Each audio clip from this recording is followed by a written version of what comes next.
Right, guys. Well, I want to welcome you to the annual Friday Gamers Pub Night. It's a great event now that I'm massively proud to be part of. But I want to address a few things coming from feedback that we've had over the last week in particular. Obviously, last week, if you watched it on YouTube or whether you watched it live with us, we discussed Diablo 3, for example. And obviously, what you've got to understand is we are normal gamers. I no way pretend that I know everything about a game. I'm not the sort of person, unfortunately, and maybe it's my own downfall, I go and do 10,000 hours of research before I discuss a game. Everything that I talk about comes from a normal gamer's perspective. What I've heard on the grapevine, it's my opinion, and that's it. So if I say anything tonight that's completely out of order and completely wrong, tell me, because I want to know. At the end of the day, you guys are out there to convince me that I should try a game or say no, this is wrong about this game that you've stated. That's the great thing about Pub Night. We can all discuss together and have fun doing it. So yeah, I'm Hidden, and this is Pub Night. So welcome to everyone else on the show. Let them introduce themselves. Okay, I guess I'll go first again. I'm Silent Chain. I just help out preparing show notes and stuff for the show. Enjoy playing games and generally try to make sure everything runs smooth on a pub night. And that's pretty much it. Really. I'm Pepperthing, the representative of Team Edward, it seems. We have to work out in order of who goes when. And what else? I'm now streaming also for GamingInvaded, and recently banned Warcraft player. More. Nothing else. I pass to Kima or Opie. Or Daniel.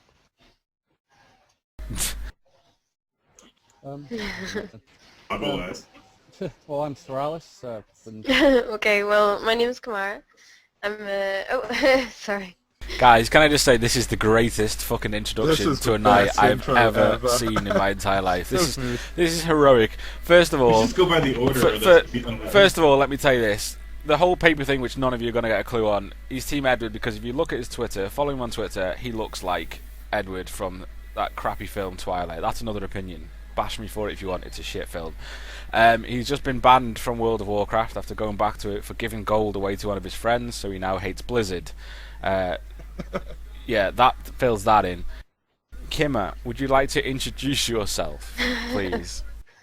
Okay, well, my name's Kamara. I'm also a streamer over at Athene Live. I stream artwork mostly and some video games as well.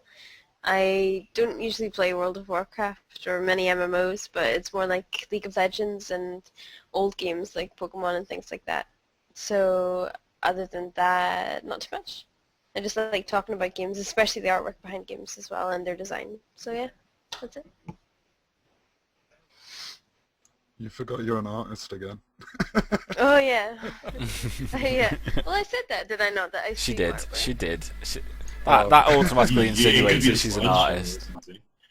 Yeah, I could be streaming other people's artwork, I guess. Okay, let's introduce Spiralis. Alright guys, well, I'm Soralis. Everyone calls me Danny because it's a hell of a lot easier to pronounce. I'm part of the Gaming Invaded community. I've got my stream up on the site anyway for now. Although you'll usually find me playing LoL with Chris most of the time, since I'm taking a break from the competitive side of COD at the minute, so that's pretty much all there is to it, No, really. it's not all there is to it. You've got fucking ponies on your laptop, explain. People want to know. Christ. Everybody loves the ponies. Well, obviously, if you haven't guessed by now, I'm a rather avid fan of My Little Pony, as you can see by the ponies adorning the laptop here, and the wonderful plushies my girlfriend makes. Which, let's show them on camera, they are amazing. These are handmade, guys. Unbelievable. I've already said I want an OP plushie, but we'll see. I'm going to have to ask Mara to design it and then have to make it. Put it close to camera, Dan, if you can, and speak so that it puts you on full screen. Hope you're stealing your limelight at the moment. Yeah, OP. Emma, can you hold that in front of the camera? Ugh. That would require getting off, but I am really lazy, but we'll as save you that can for see, later. I If we don't. can get him drunk, he'll do something exciting and like hold the pony up to the camera, guys. So yeah. It'll be behind me all night. So. And I guess last but not least is the mouth himself, OP. The mouth. So my name is Jason the Mouth Bawo, I'm also known as OP. I am the Community Customer Support Director over at MTV. Yeah, ex-competitive gamer, now just casual gamer, and full-time rager. So yeah, that's it. First Blood OP apparently. That's your new name. First blood OP. That's Well, Mark. I want to take this time. Oh yeah, First Blood OP. Yeah. What is this, like pick on OP It night is. or I something? want you all to know as well. Especially, I mean, I know the last couple of pub nights, I've built my stream up in the past and Gaming Invaded on the fact that everyone that streams for Gaming Invaded pays a lot of attention to the views because it's you guys that make us want to stream. And the last couple of pub nights, I've been very guilty of not paying attention, mainly because I've been shitting my pants, if you like, about how it goes down and how well the show goes and everything. Because you're human at the end of the day, aren't you? So you go into. So I've not. But now I'm getting to the point where I'm feeling like I'm in my own skin again, so I can pay attention. So first of all, I want to say welcome to everyone in the chat, and welcome to everyone that actually gives a shit and posts. That's really cool. If you actually post in there, we do notice everyone will pay attention all night. That's the whole point of pub night, is we're all normal people and you get to have your say, and we'll hopefully discuss it all live on here right now. Some interesting topics for you tonight. Some of them are going to have lots of varying opinions.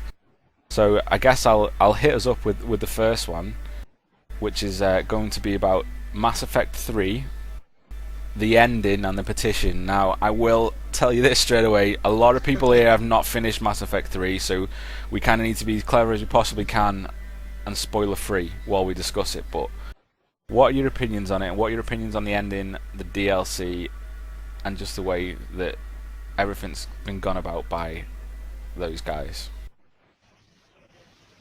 To anyone on this, anyone on the actual voice chat with us, and anyone in chat, I want your opinions. Yeah, just like general about Mass Effect 3 as well.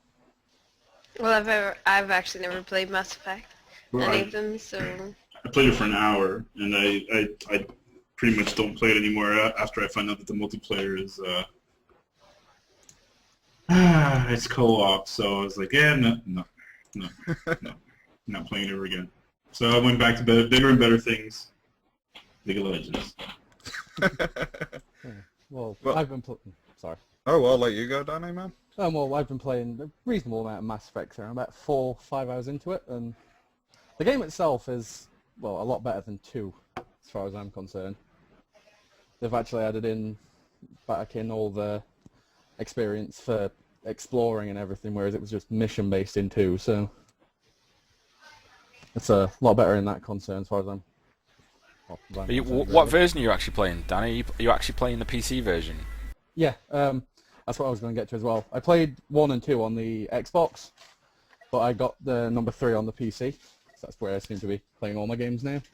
But it controls really well as well compared to the Xbox versions. And how does it run? Like, I mean, what's your spec and how is it playing for you? Well, I've got 6 gig of RAM and a 1 gig video card, an independent one, even though it's on the laptop, I made sure. But I've run everything on low settings, just to make it smoother and so I don't have any interference when I'm streaming or anything. But even on low settings, it still looks really good. There's no lag or anything, even in the big fights with all the explosions, so it doesn't seem to need too high-spec computer to run reasonable like. Well, that's kind of nice and refreshing nowadays as well. If you can actually play it well on, a laptop, which nowadays is almost unfortold, especially on the AAA titles nowadays. You kind of get shafted, don't you, being a PC user a little bit, but. Well, no, it does run. Like I say, it runs really well. Like I say, I can manage to stream it and everything without any stuttering or anything. So it does. It's really well optimized for lower end PCs. Which is like really nice that they've actually taken that time to like make it more accessible to like all users, rather than just like shafting everyone that doesn't have like the crazy bleeding edge system. I've actually, I just want to interrupt, guys. I'm sorry to interrupt, but I've read up about Duffman in chat has just pointed out that the PS3 has frame rate issues at the moment, and I read up briefly about that on Eurogamer, and I've seen a little bit about it where it's kind of like the whole Skyrim thing all over again, isn't it? I don't understand why a company releases something that's not working properly. I'll put it like that. Just pressure. I think it's just Yeah. pressures from the investors and publishers and stuff. They have to. That's the problem.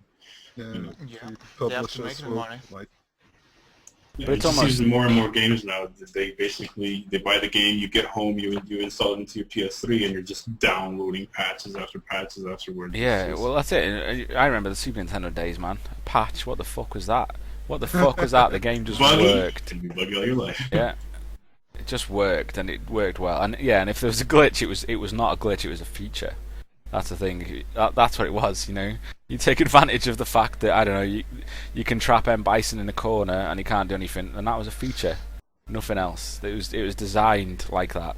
But no, I do agree. There's a lot of pressure there for developers, and that's a fact. But to the same extent, does it not tarnish your reputation massively? I mean, look at Bethesda. Or are you of the opinion, OP, that you think people will just forget?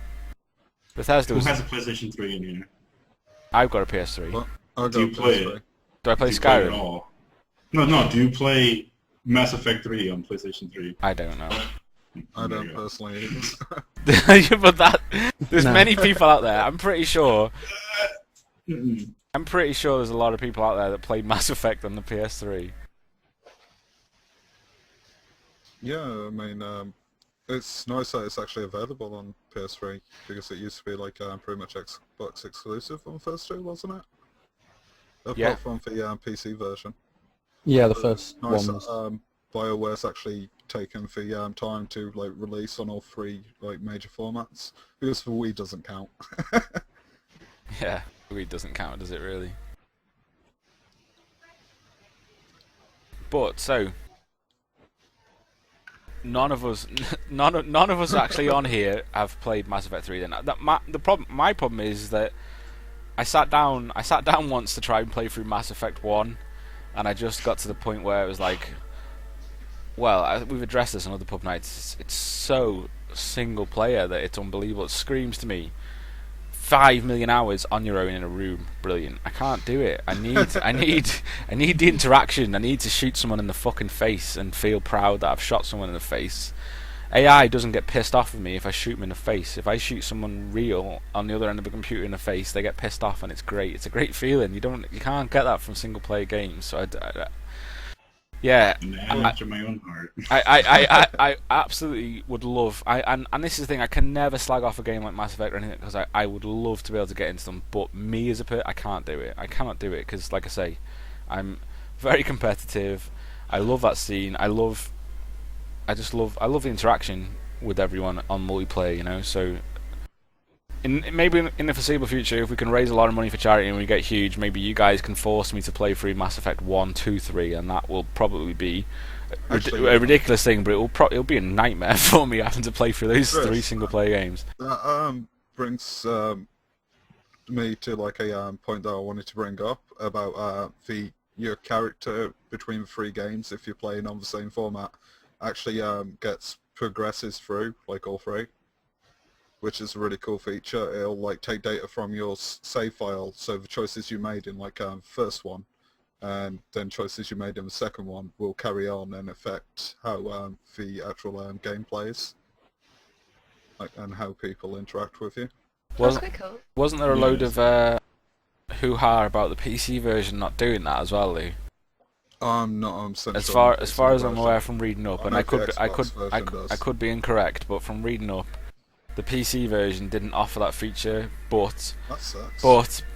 BioWare, it's BioWare, isn't it? Just to not sound like a dick, it's yeah. BioWare, man. But they they pointed fans to a link of a fan-made tool that helped remedy the situation. So once again, it is kind of like, here's a game, fix it. Community, fix it. That annoys the shit out of me when developers do that. Bethesda are the worst in the world for it, like really bad at the moment, in my opinion. Releasing a game that could have been stunning, kind of like, here's fucking version 1.5 an engine. It'll be out for like 4 months, and all of a sudden it's 2.0 because the community have built so much stuff around it and make the game what it is, which is great. But to the same extent, they can't then take credit for it, which annoys me a little bit. Actually, Corinfo's a really good point of something that he read the other day. A late game is good eventually, a bad game is bad forever. Which is true. Again, that's like a really nice way of putting it. well, that's kind of what's nice, and it also actually brings on to a perhaps not in the right order that we're supposed to be going on tonight, but I like Blizzard. I love everything they've been about, especially in the past. They've been, when it's done, it's done. It's a fantastic polished game. You know, you're gonna get something great, and obviously no PvP in Diablo now. What do you guys think the reason for no PvP in Diablo is? Why are we suddenly getting a game on May the 15th that might not be what it is not what it should have been? What do you think? Just get out faster, is it not? Well, that's what they've said officially, so. I think it probably does actually boil down to that they want to make money fast off it. Yeah. They're losing money from WoW, so. I don't think it's money. I just think they've delayed it too long, and it's gotten to a point where, well, yeah, maybe it is money. I mean, to be fair, it's not only Blizzard now, right? It's Activision and Oh yeah. Diablo 3. You know, it's kind of like, well, PvP is not important in the beginning, so we're going to give you this, and you can explore the game, and then when PvP is out, it'll be an extra feature, kind of thing. So, I mean, I'm okay with it if it'll come out in a month or two. But if it comes out in 6 months or something, no, it's not gonna happen. What if it's dun dun dun paid DLC? Yeah, that's the other thing. If that's paid DLC, I won't play the game anymore. Like, that's the thing. Like, I'm okay. Like like World of Warcraft is a game that you pay monthly and you get what you pay for, right? StarCraft 2, you bought the game, you play it all the time. Diablo 3, you're supposed to buy the game and you can play it all the time. Yeah. I'm okay with DLCs and stuff. I'm okay with that. But not in the next month or two that the game is released. That doesn't make any sense, right? And Blizzard has never been known to do that. We saw with Heart of the Swarm. Yeah. Now with StarCraft, like, it's been a long time before the DLC comes out. But I don't think anyone's going to wait a year for PvP to come out on Diablo. I mean, I'm okay with them releasing the game, which is the main part of the game, and then bring in the PvP when it's balanced or when they feel it's okay. But I'm not okay if it's going to take 6 months or a year or something, because I don't think there's going to be enough content to play for 6 months or a year. Well, it would feel like they kind of shafted us by the fact that they had like rushed it out, and it was like for me it feels like they've chopped off PvP just so they can reach that like deadline rather than like have us wait longer. Even though that's a bit annoying, so as OP was talking about, the waiting 6 months would be absolutely ridiculous because they've got to be pretty much there just for the amount of time they've spent on it. Yeah, but no one knew for sure when it was coming out. People had an idea that it was going to be like Q1, Q2, 2012 apparently, but no one had a solid date. Why not just push it back by that 1 month and include the fucking PvP initially? And then you've got the complete 100% experience, which in the past we've known Blizzard to do. That, you know, when you get a game from Blizzard, it's polished and it's got everything in it straight from the off. Oh yeah, it just works. Surely it wouldn't take a month, though. It would probably take quite a lot longer than that to install a whole PvP section to it. No, it's already installed. It just removed it, so it's a fact of commenting a couple of lines of code and stuff. It doesn't make sense how they had the arenas, they had the, if you go to YouTube, like, they had a PvP arena like a year ago or much longer time ago, and it looked like it was working, but the fact that they're completely removing it, like, I don't understand the business behind that or the idea behind that. And that put me off. But of course, being a Blizzard fanboy, it's like, well, I'm going to buy the game anyways. I already have it. I'm stuck with this. So I mean, I already have the game. So now I'm just going to have to play it anyways. But like I've said in previous pub nights that I'm looking forward to the PvP, and now the game's coming out without PvP. And what am I supposed to do? Not play it until PvP comes out? I can't do that. I have to play the game and get farmed and get all of the stuff that I need to get. So when PvP comes out. Can I just interrupt there, guys, and say what an amazing thing it is to be a gamer. You know, when we consider as gamers, when we consider it a chore that we have to play a game. I've got to play a game because it's by Blizzard. I've got to play it. That is amazing. I have to play. You know, well, that's the you've thing, been tortured.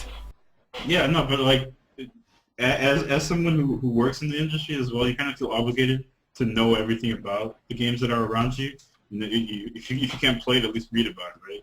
So, I mean, obviously you're a gamer. And most gamers like yourself and Silent Chain and most of us that are in here, we try to stay informed with all of the games that come out. But I myself, I have to promote something or a service, so I feel like I have to play those games. Not the indie games that are not going to have like stream viewers or anything like that, but I feel like I have to play the games that I'm pretty sure a lot of people are going to be streaming, so I understand it, right? And that makes me better at what I do professionally because I know what that game needs or requires or how it works, or if we can add any sort of features. Like League of Legends, for example, we had delay features, that kind of stuff for streams is important. So I always feel obligated to play a game, even if I don't want to, at least have an idea about it. Well, except Diablo. Of course, I want to play the game because I want to, not because I have to. But Well, that makes sense, man. Like, makes perfect sense. I'm the sort of person, guys, that I could slag off a game left, right, and centre, and then when it comes out, if it looks cool, I'll buy it anyway. That's me. I have to experience it before I can properly judge something. I have to experience it. I'll have my opinions on something, but until I know 100% from playing it myself that it's a pile of crap or whatever, then I'll play it. And everyone that's played Diablo 3 to me has told me that it's an amazing game, and I'll be blown away by it. So it's a day one purchase for me, regardless. Am I disappointed that there's no PvP? Of course I am, but there's also 50 million other people out there that's disappointed that there's no PvP. As long as Blizzard hold strong and bring back the PvP like they said they're going to, and don't charge me extra for it, I'm happy. I think, whether it's 2 or 3 patches later, I think people will be happy. I think there'll be enough content there to keep the likes of us lot, who play games quite regularly together now, happy playing the co-op for now. But it's just that one time when you want to turn around and have a fight in PvP with OP. That's gone at the moment. Twat each other. Yeah, exactly. When that one time you want to twat each other, that'll come in hopefully shortly. Yeah, I just think some people are blowing it way out of proportion. Just because there's no PvP doesn't mean the game is a bad game. The PvP is an addition to Diablo 3. It's not Diablo 3. Diablo 3 is not a PvP game. It was something. Well, it was, but it's not. You know what I mean? It's an extra thing that's there. Statement of the year. Diablo. But you know what I mean? Like, you don't play Diablo. Like it's the storyline. It's the quest system. It's the combat system. It's the dungeon. Farming and all that kind of stuff. That's what the game has always been about, and that's why people play games like Dungeon Siege or whatever the heck those games are, where all you do is spend abysmal amounts of time inside instances. Diablo 3, maybe it was their fault that they publicized their PvP so much. They made it such a big deal when they were promoting the game and all this kind of stuff. Maybe it's their fault, but to be fair, it by no means is the PvP bad. Anybody who's played in the beta, myself, Kamara, etc., the game is really good. And when we're playing the game, we don't even think about the PvP. It doesn't even come to our mind. Maybe that's what maybe that's what they're thinking about. They're like, you know what? Let's release the game. Let's let people enjoy the game and explore it, and then we'll add the PvP aspect instead of having people rush through everything and get into PvP and not enjoy the game, for example. Because if you think about it, you can't balance the game out if people just rush through the game and get into the arenas, but you might be able to balance and learn, as a developer, learn more about the game if people play the game and then they release that feature and then they get into PvP. Maybe they'll, as a developer, you know more about the game and about what is needed to be done. I just want to point out, Mark makes a massively good point in chat. He's saying literally a lot of people are expecting it to have the same amount of dedication and content as an MMO, which is a problem. It's not an MMO, is it, at the end of the day? Well, Well, I don't know what guess- people, but I never thought of that. Yeah. I know a lot of people. It's from the guys who did WoW. It literally is supposed to It's have to that. destroy World of Warcraft. What? Hey, I know what he means. Maybe I didn't put it across right, but I know what he means. I People are know what he expecting means. to No, I have that. understand what he means. But, Yeah, I'm making fun of the people who say that. It's like, it's crazy to think that people would think of it that way, but that's because in the past we've played like games like Baldur's Gate and Diablo 2, where we know not to like expect something like that, but from like the newer people that are into like all the MMOs, and maybe the first Blizzard title was World of Warcraft, they're going to expect that big like huge content. Yeah, exactly. I mean, you look at StarCraft though, and to be fair, they've massively delivered on the content though. Even with their official sort of different game modes. What's that one, the StarCraft Bejeweled sort of thing? And Oh, that's awesome it's stuff. amazing, yeah. I That fucking love sort of that thing is unbelievable, and hats off to them. They do give a shit about their games, and I think people have just got to almost take a step back and realise that whatever they release is gonna be shit hot, and it is gonna be supported because it's Blizzard. That's it. I think we have to all agree that it's gonna be an amazing game. They don't make bad games, do they? Yeah. I have like a kind of funny story about Star Duels or whatever it's called. It's like I was like playing it one day, and my mum like was round, just popped round, and she saw me playing it. And in the end, we ended up like she was doing like the puzzle part, and I was just controlling for like the units and shit, and we're like just smashing face. It's like it was pretty cool that I could like get my mom playing StarCraft basically with me. That's It's awesome. awesome and scary. It just remind me to keep It's my kind mum of- keep my mum away from StarCraft 2 now. Star Duels, yeah, she'll fucking love it, man. It's like parents love like the puzzle games normally. Yeah, they tend to turn on computer to play that puzzle games a lot. At least my mom does it. Right, guys, I want to mention as well, for those of you who aren't already following us, make sure you follow us on Twitter, which is just @GamingInvaded. Tonight, I want to give away some games, some Steam games, some good games as well, but I'm not going to do it until we get to 200 followers. It's that simple. I've been trying over the last 2 days to try and get us followers. So if anyone has any harebrained schemes or whatever to get us the followers, I'm listening. But yeah, 200 followers and we'll start giving away games. It's as simple as that.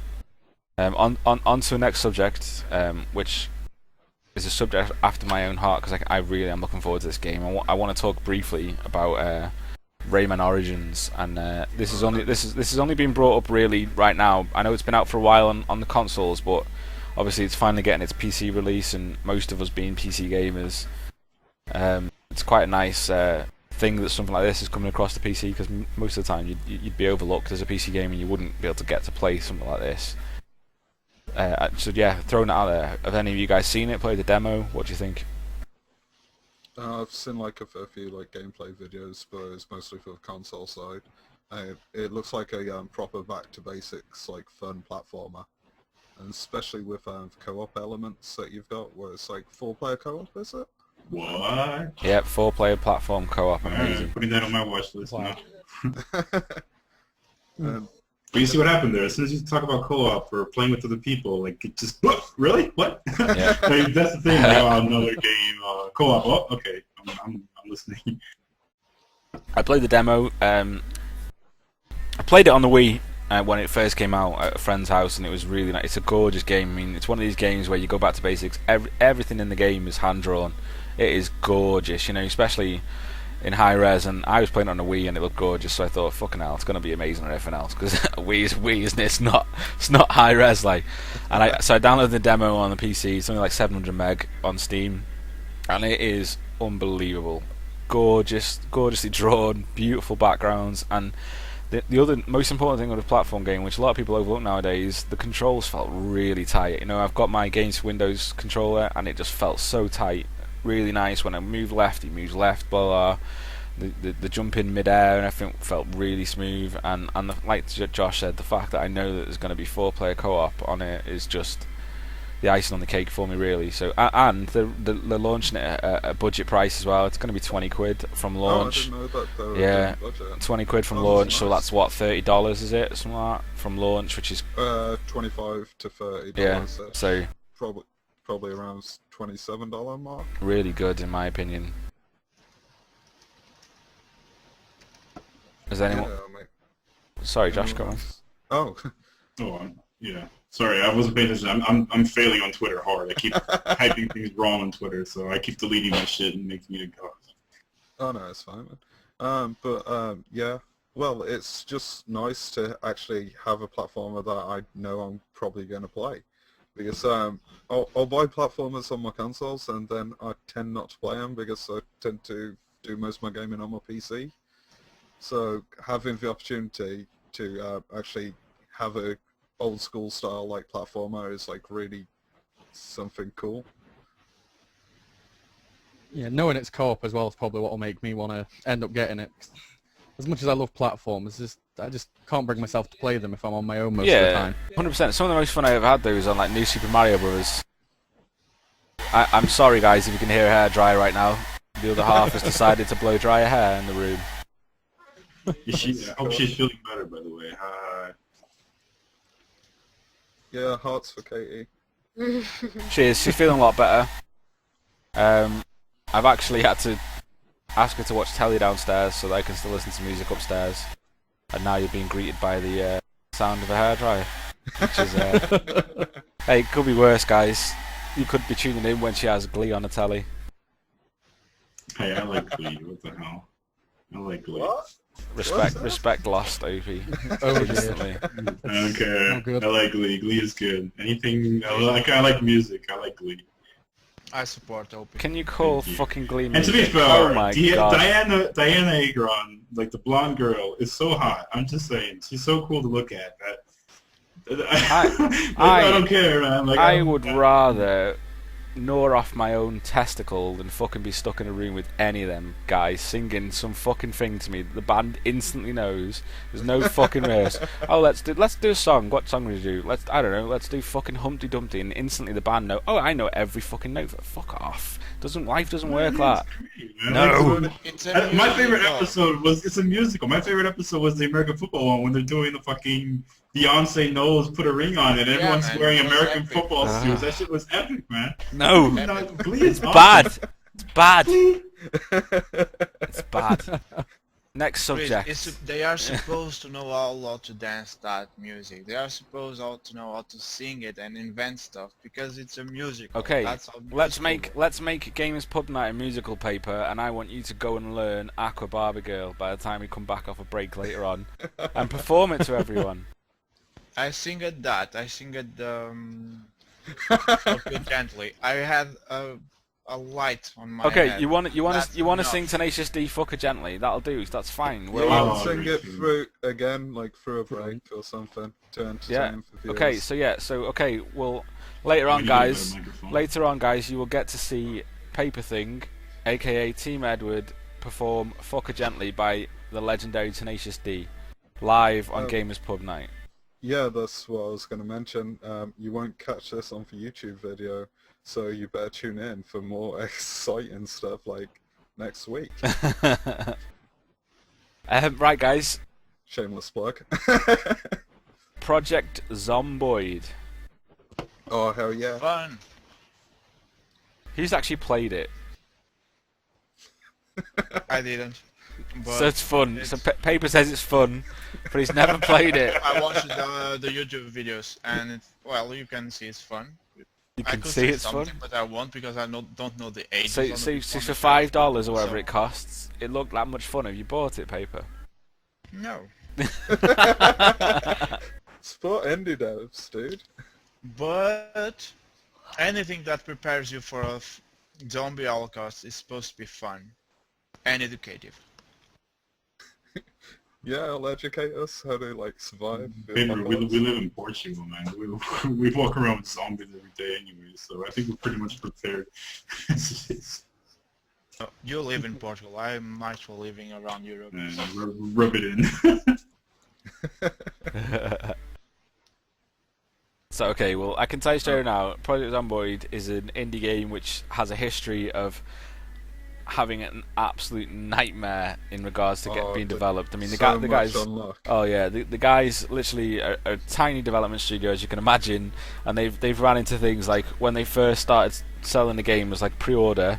PayPal disallowed them from having all the funds because they didn't believe them were actually a legitimate business and blocked all their funds. And then after that, no, honest, after that, right? They then started getting on their feet and getting somewhere, and then someone managed to break into their office. Oh, you missed like a key bit that happened in the middle of that. In the middle of that, they were like, they had a piracy issue where people were pirating the ones after they had actually got the fund, so they weren't making any more money before the break-in happened. Yeah, and then the break-in happens, and a load of people steal the laptops, which have got all the source code on and everything for their actual game. So these guys, literally, everything that you could imagine could go wrong making a game, they've kind of gone wrong, and yet they still are plugging at it, and the game is amazing. It's proper like, it's an isometric, yeah, proper old school sort of looking game, but the detail in the actual engine and everything is amazing. I mean, you start off, and I'll never forget, you start the game off on the alpha that I've played, and you kind of have a choice.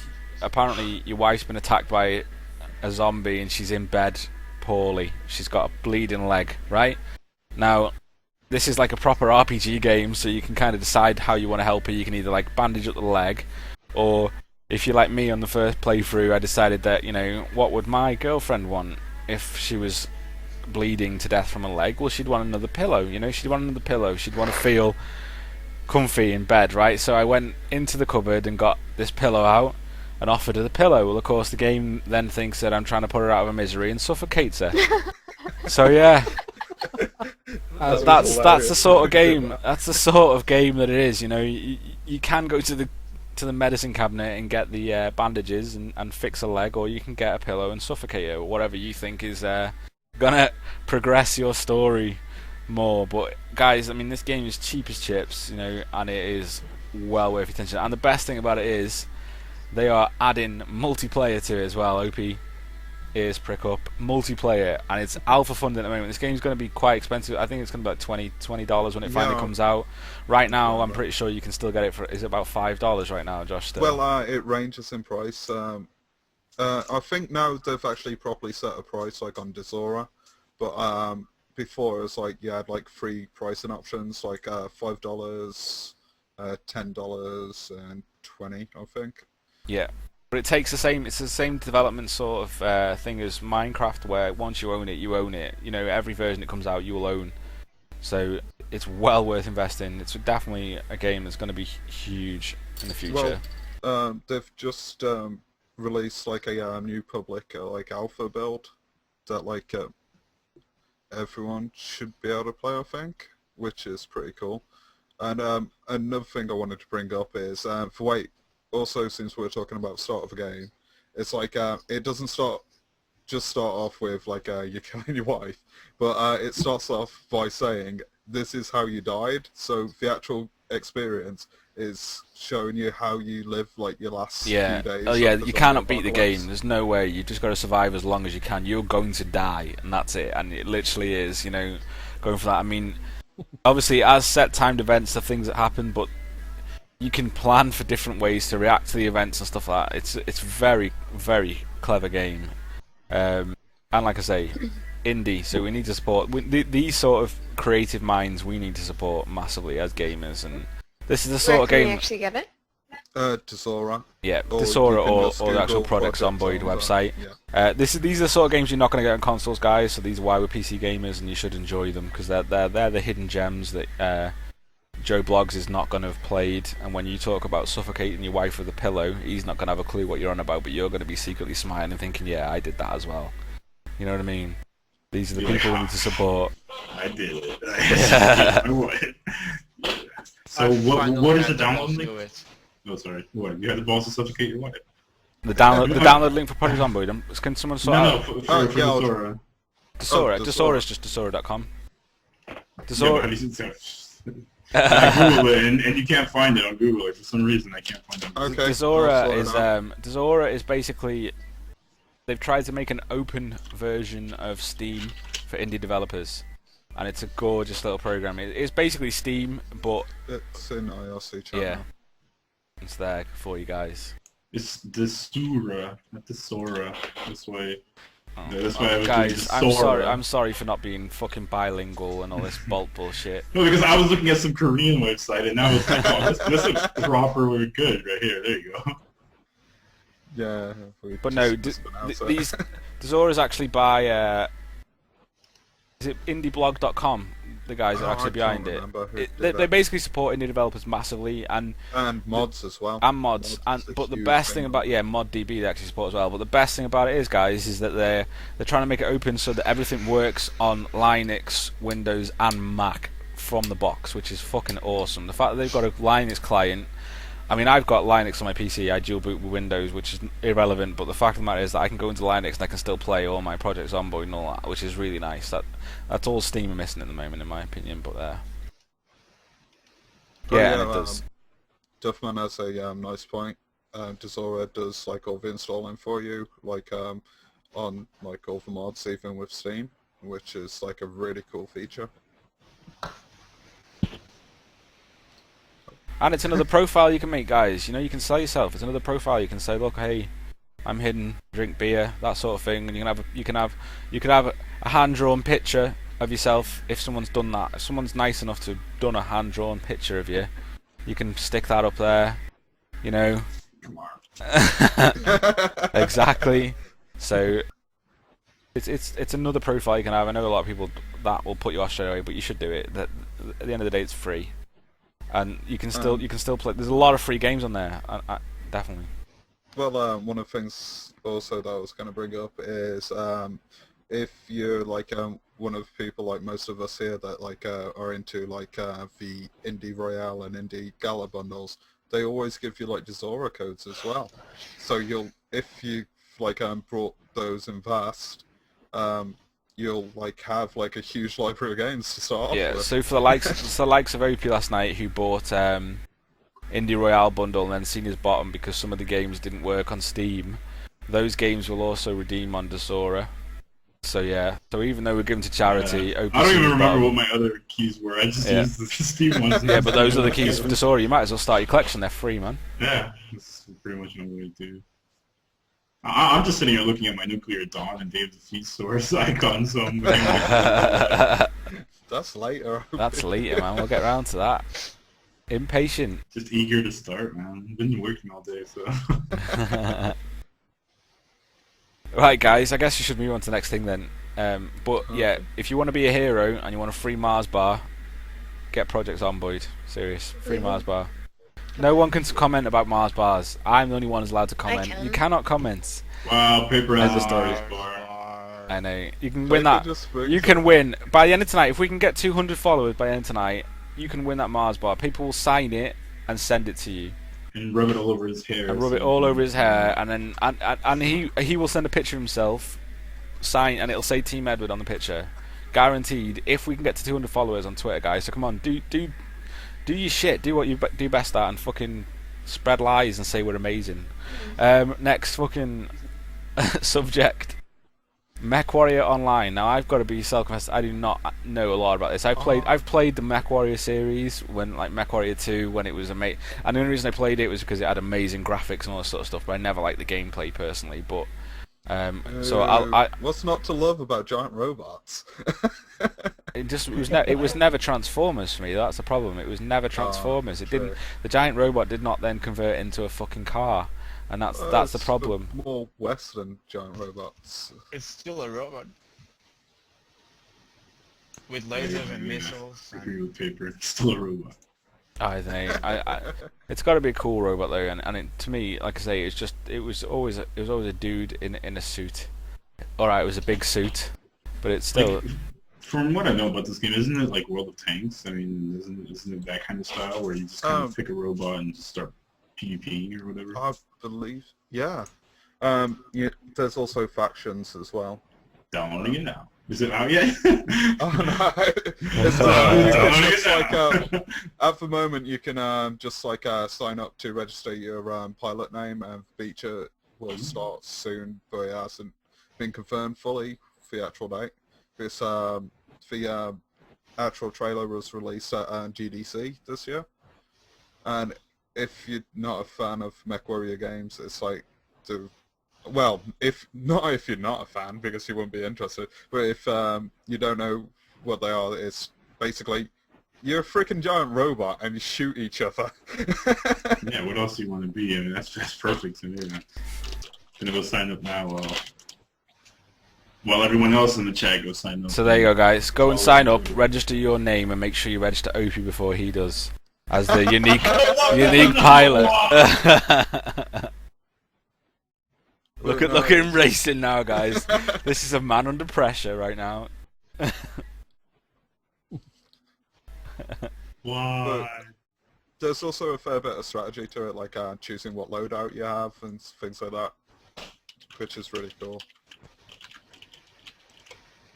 Damn you all to hell. And it's going to be free to play, which will make a lot of people happy and Chris very mad. Sad. If he Me was sad. going to play it. I won't be playing it now. Someone's took Opie. Someone took Opie. Please tell me. Please tell me that someone in chat has took Opie. Please tell me. So that'll be hilarious.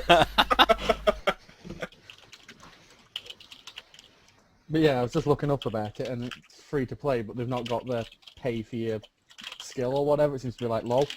Paying just saves you the time, which is quite nice. Yeah, that's like a better free-to-play model than some other stuff. Where you just pay and instantly you've got the top end stuff, and there you go, job done. Well, yeah, there's like what is it now? Battlefield free to play or whatever it's called. I don't know. But yeah, there's like you buy guns in that, and that's like ridiculous. You shouldn't be able to do that. It changes the game so much. No, that's not good. Like if you have to buy the stuff. But I'm registered. Guys, just to give you a shout out to all you people if you're watching now. We've had 3 new followers since we've been going on the stream. That's right. Whoop, whoop. We've had Badalix. Don't know who you are, man, but if you're watching, thank you. We've got Regard Shoutcasting. He's following GamingInvaded right now. That's cool. And we've got Tokyo Showdown. Yep, it's one of my followers. These are all people who are following me. So awesome. So yeah, literally, Sweet guys, people. keep it up. We want more followers. There's no excuse. Remember. Retweet for retweet. Just like spread it. Make it go viral, man. Until like everyone on If someone Twitter needs to make a has it post, sat on I their will make a feed. post shortly telling people that, you know, if we reach 200 followers, not only will you win some games on Steam, which we will give you, I promise, but we'll also give you a signed Mars bar by Paper Thing with a lock of his hair as well. You know, what more do you want? Yeah, you can clone him and have your You'll be- very own mini paper. Yeah, we'll Like a also mini paper, we'll also that get big. someone to write instructions on a blank piece of paper in pencil how to clone your own Paper Thing, how to grow it. So what you do with the hair, where you put it to grow. Yeah, like what fertilizer and stuff that it needs. Yeah. And just general stuff like that. GrowYourOwnPaperThing.com. That's what I'll do. Oh, by the way, OP, we've bought GamersPubNight.com. Just so it's Oh, easier to yeah. spread out. So you're gonna have to help us. GettingYourShit.com and GamersPubNet.com. Yeah, we need to work something to be cool on there, like. Sweet. Well, for now, we could just like put just like a hub and have the chat, and then maybe the schedule on the right side or whatever. We'll talk Yeah, about that'll be it. cool. Yeah. Because like it's Or Google during a Docs. break. We're doing a break, yeah. Guys, GamingInvaded, Twitter.com/GamingInvaded. Do it Yeah, now. follow people. Do it now. Guys, I do apologise, but I'm going to have to cut and run here. I've just had friends turn up, like, so... That's no worries, man. Oh, yeah, that's fine, man. We have no Shit friends. What are you happens. talking about? What the fuck? You're part of We Gamers Pub have Night. no.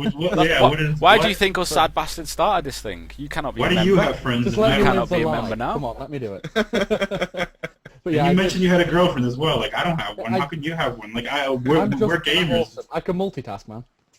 Go and Damn, enjoy. Just make man. sure you keep watching, man, just for the I'm gonna go figures. Evo now. Well, yeah, I did try and continue it, but I've got people talking all around me, so No it's worries. really confusing. Enjoy, and tell. Get Do them. Have they all apologise. got phones? Get every single one of them to tune in separately, please. Follow on Twitter as Get well. them to follow on Twitter, yeah. Twitter. I'll try my In best. fact, Dan, if you can get them drunk enough, ask them to find Twitter's actual phone number and ring them and tell them to feature us on the thing. Just tell them that you're a very satisfied customer, but you would like to be featured. Just give some bullshit. I don't know. Tell them that you're. I think it's... Tell them Something like that that, you're yeah. from the BBC. Tell them that you're from the BBC and you're trying to launch a new gaming website called GamingInvaded. Yes. But yeah, alright guys then. Enjoy the rest of the night anyway. I'll be in chat and whatnot, but... Look what Kim has done! Oh wow. Say something so it goes big screen. Clone paper thing for dummies. Then paper thing, hair in a petri dish, then with Mars bar equals 2 papers.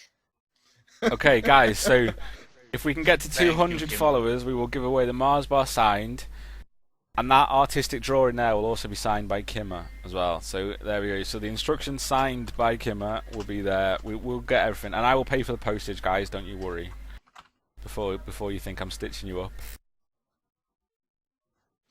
We're at 41 followers, and I have to like the people who are following me who have retweeted it. I just want to give them a shout out as well. So shout out to, again to Tokyo Showdown, Scott Hoffman, Paper Thing, and Mark Scott. So thank you.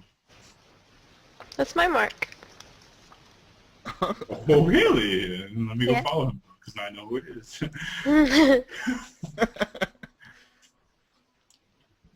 Guys, ignore me at the moment. The next subject I'm going to put out there, but I'm going to get Josh to speak about it because I'm just going to try and put our Twitter names under our webcams to try and be cool and fancy. What am I? Next subject is Oh, Dirt Showdown. Guys, Oh, Dirt yes. Showdown. Let me change the title, Josh, so we look pro. Don't speak.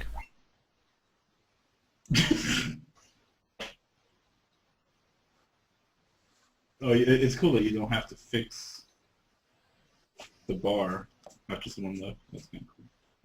Oh, he did. Speak! Okay. Well, we're going to be talking about Dirt Showdown now, I guess.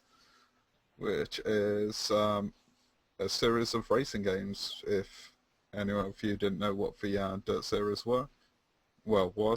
But the actual surprising thing is that I'll bring up is Dirt is the only racing series that I actually enjoy playing.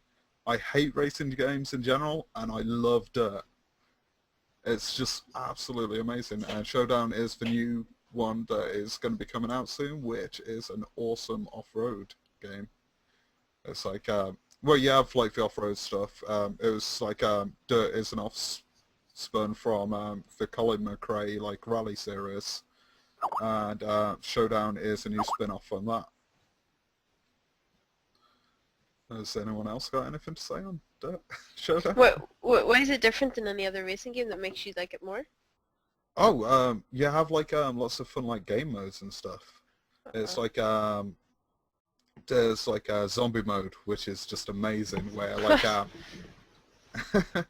it's like You drive over zombies or something? no, it's like yeah, you start off with one car that's infected, and the rest aren't, and then they race around, and well, it's like an open world type area, and well, that was in Dirt 3. I'm not 100% sure if it's in Showdown, but what happens is you have to like tag them, and then they become infected, and then they have to tag, and the idea of the game is just say like not infected for the longest period of time to win. It's That's like pretty it's tag with cars basically. cool. Yeah. It's absolutely amazing like game mode to have in like a racing game. I really No, it's used to awesome. love racing games, but only in the arcades. Only whenever you're sitting in the big thing and then you're driving with it. Yeah, the big chair. Yeah, Yeah, the one that you would spend all your money on because you would just suck on. Like every time I play those games, I was like, oh, I wish I had one of these at home. And then you would buy the games, you buy the little steering wheel, and you never played them. Well, I never played it. So the game that I played a lot was for like racing games. Mario Kart doesn't count, right? But I loved. I think we spoke about this the other night, which Carmageddon. I spent so many hours playing Carmageddon on PC. Oh I yeah, used to love Carmageddon. that. It's like an amazing game.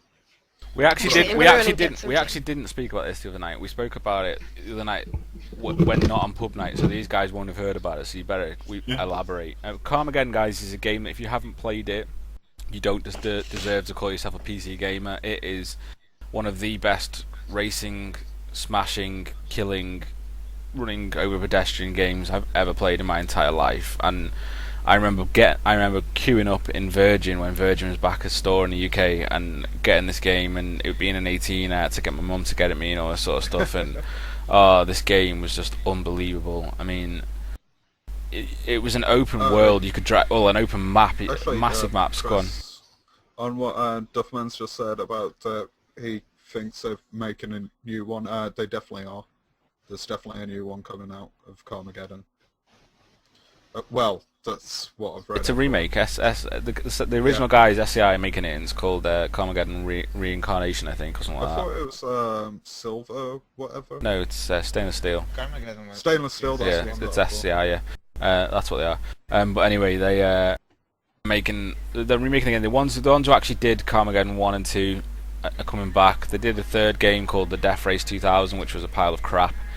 Basically, it was one of them moments where I think a company, as you can imagine as a developer, you kind of get fed up of your own IP and you kind of sell it off to someone else and then realise, shit, that was a mistake and the game was a pile of crap and everyone hated it. And so yeah, they finally obviously got the rights back and they're remaking Carmageddon 1. But obviously to today's hardware and everything, which is going to be, if I could imagine Carmageddon now, the brilliance of Carmageddon 1 and 2 now on today's hardware, that is just going to be a beautiful, beautiful thing to see. So I'm really excited for it, and of course they're not stupid. They're bringing it to consoles as well, which props off. They've got to nowadays, but it's going to be DLC only as well, as far as I'm aware. Like download only. Yeah, as far as I'm aware. What? Stainless well, Games. bring That's the one, Joe. Yeah, well, cheers for that, buddy. Yeah, that's going to bring me to what they actually do at the moment, which you may have heard of, is for Magic games, for Planewalker series. That's what they've been doing recently. They're like a little studio in the Isle of Wight in like the UK, and that's what they've mostly been doing. So for the fact that it's going to be like a download is probably down to the fact of what licenses they have with like console companies when it comes to games they make, rather than having like a physical like license. Say, I think they have like a Xbox Live Arcade license instead. But definitely support that. About third, you guys talking about Carmageddon and shit, but you guys forgetting Destruction Derby. Carmageddon's better. Yeah, it's better, but who started everything was Carmageddon. this kind of game. Carmageddon was before Destruction Derby, as far as I remember. Yeah, I believe so, because Destruction Derby not sure. was arcade and PS1, whereas Carmageddon was before that, wasn't it? I don't know. We were talking about arcade games before, and I was wondering if any of you guys recognise this or have even played it for the arcade.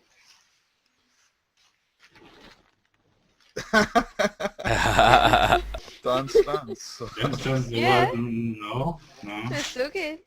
Do I look like someone who would play Dance Dance? Actually, it's like it's when I go to like a bowling alley. It's like think we lost me and Kumar. one of my friends. It's like let's do that secret thing. Let's dance, and then we run off to the dance machine and play a couple of rounds, and then we pretend it never happened. And now I've just told everyone about that. Well, getting back in onto it, like hindsight, Haps that's bad. just put in chat, like, you know, Carmageddon, we used to take turns playing it in work. Dude, when this game came out, I had a mate come over, and Alvilda, I don't know if he's watching tonight, you'll spoke to him a lot, but I went to school with him. He's one of them old mates that are rare, you know, that you've been mates with since you've been in high school. And when Carmageddon came out, we went to buy it, and he stayed at my house at the weekend it came out just to play it, like, literally.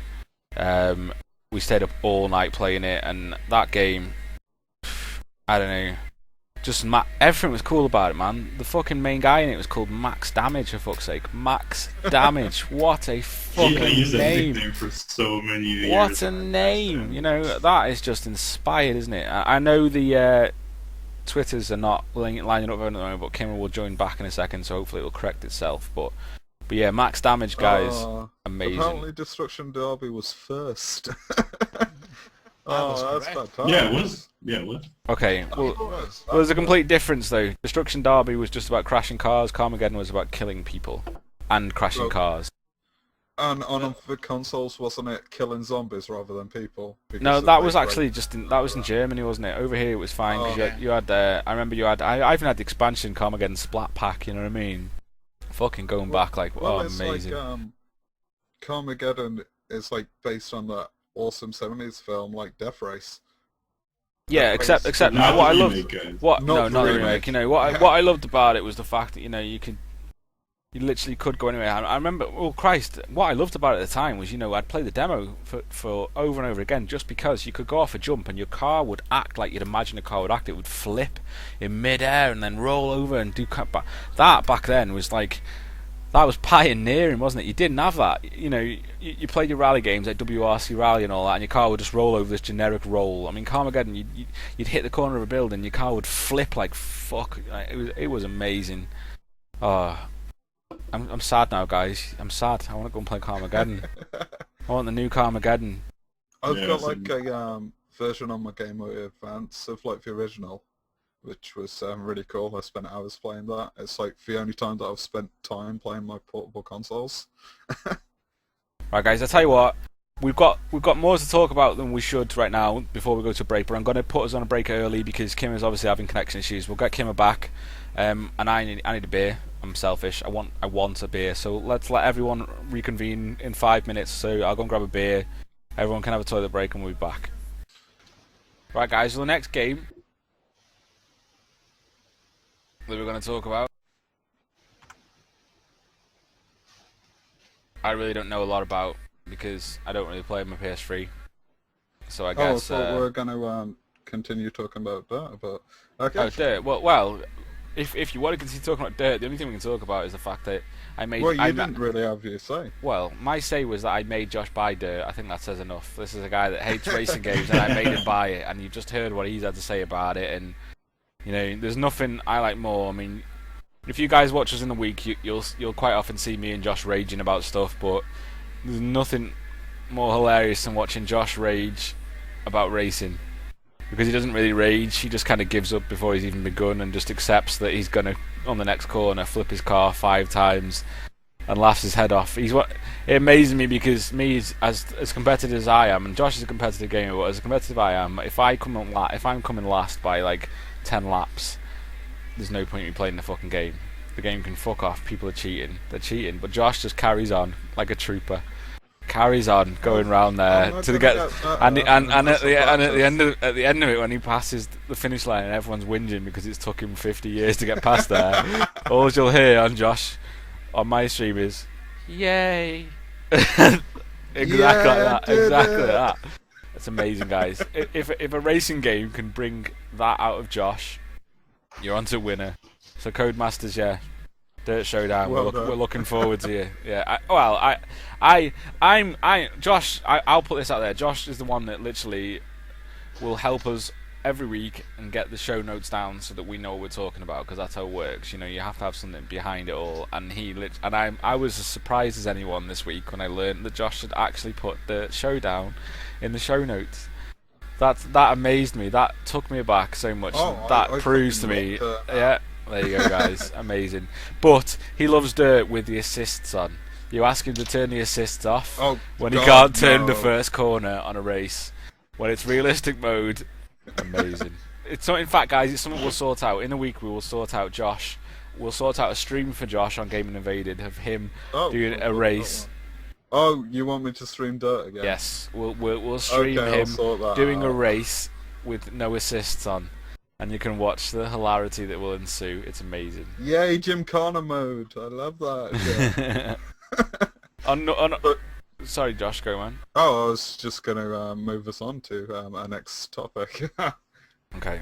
Well, yeah, the next topic, guys, is a game which is only out on consoles called Journey. I have not played it. Josh has had the privilege of playing it.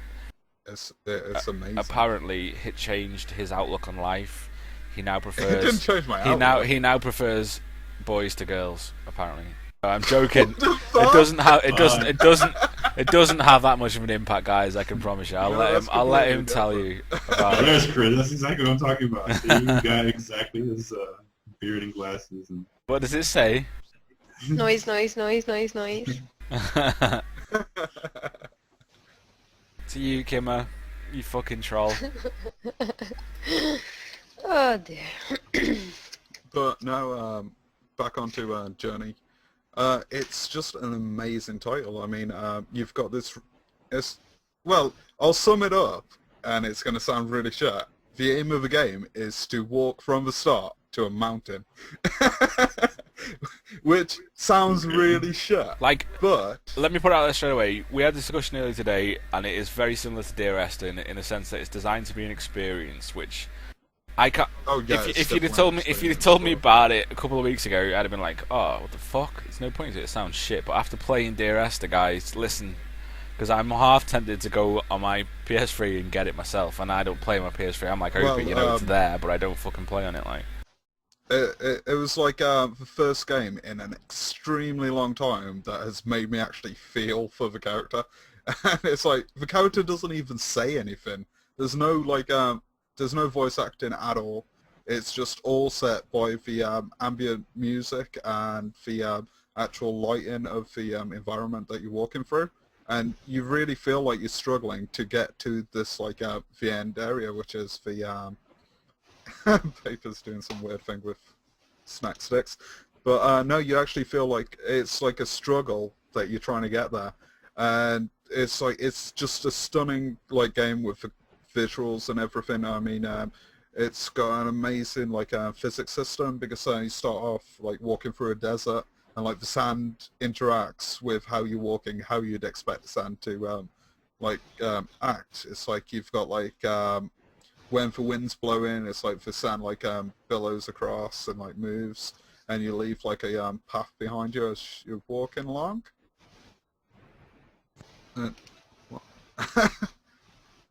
so is it just a single player game that there's an objective, or you just actually, that's a really good thing that you brought up. It's not actually single player, but you have no way of communicating with the people that you meet along your journey.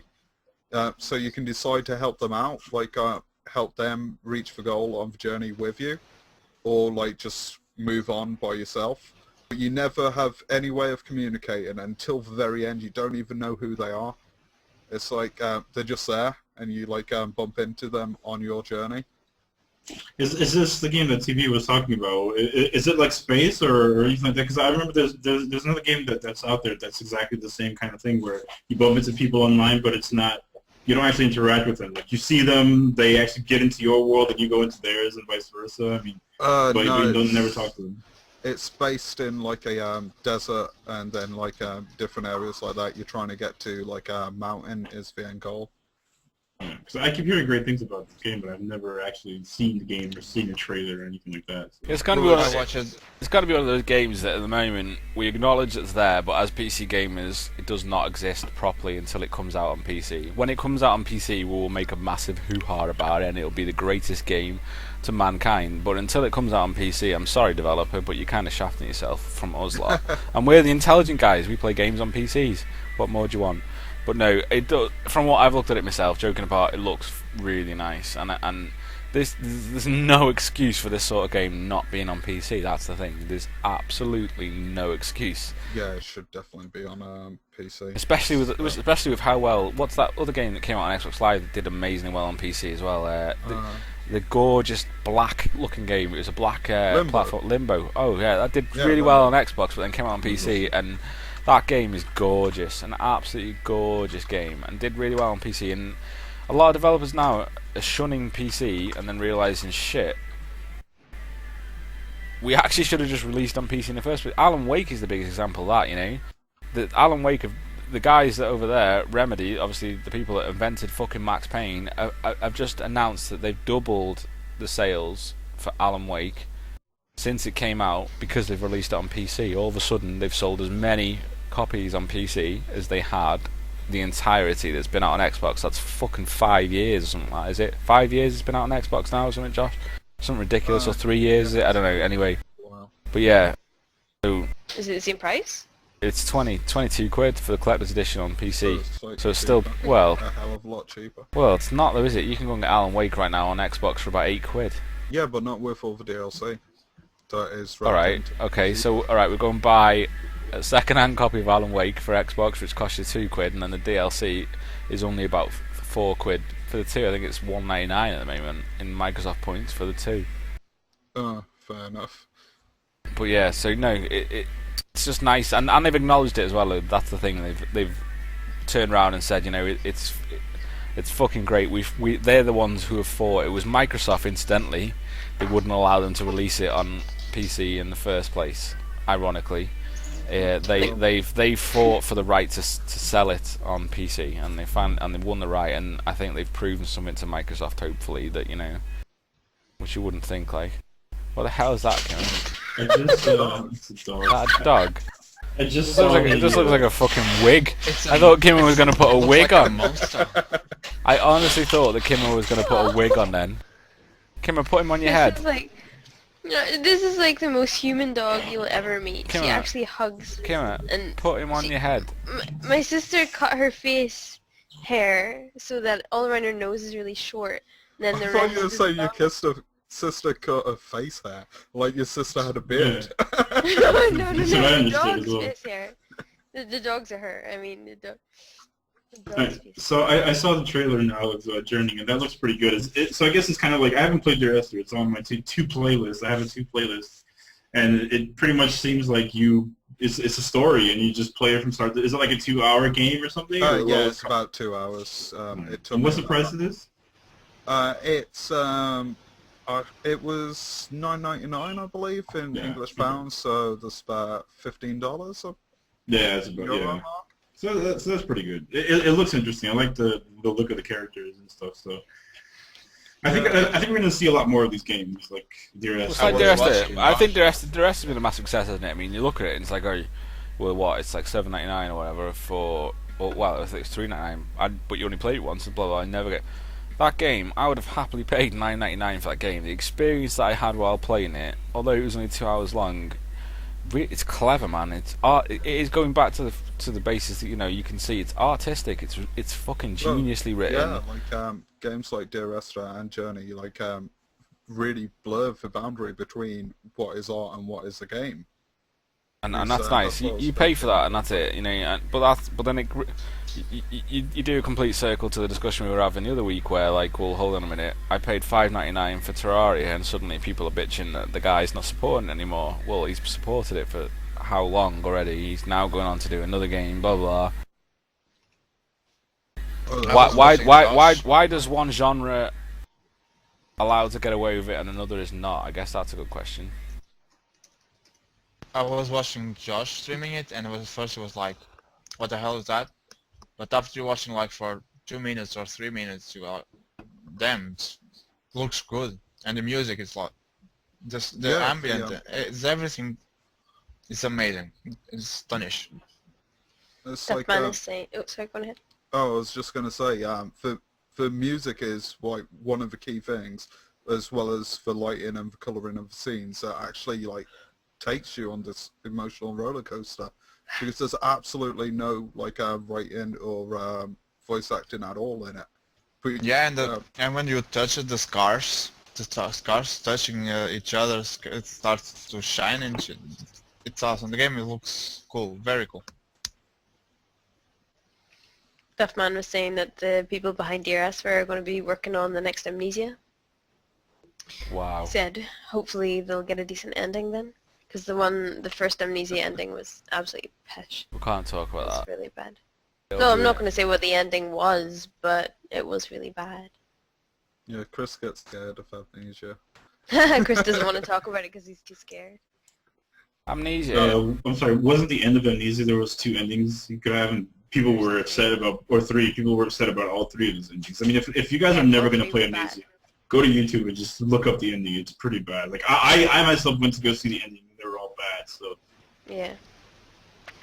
Yeah, but I mean, again, you look at Amnesia and understand that this is a group of 9 people, whoever there was, that made this game, and it's fucking Yeah, but you phenomenal. can think of a better ending than what it was. Like, I don't mean to be so critical about it, but it was really, really bad ending. Like, it just went, that's it, okay.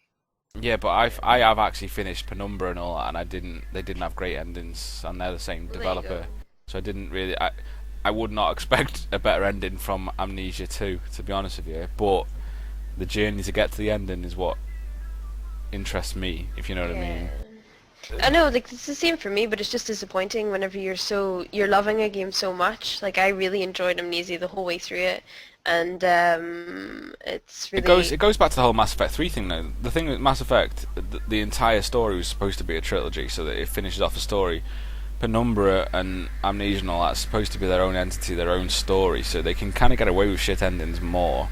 So if everyone's so annoyed at like the likes of Amnesia's ending more, imagine how you'd feel if literally Mass Effect was your favourite series in the history of the world, and then they finish off the trilogy with the most bullshit ending you can ever think of, to the point where how many people have signed that petition now?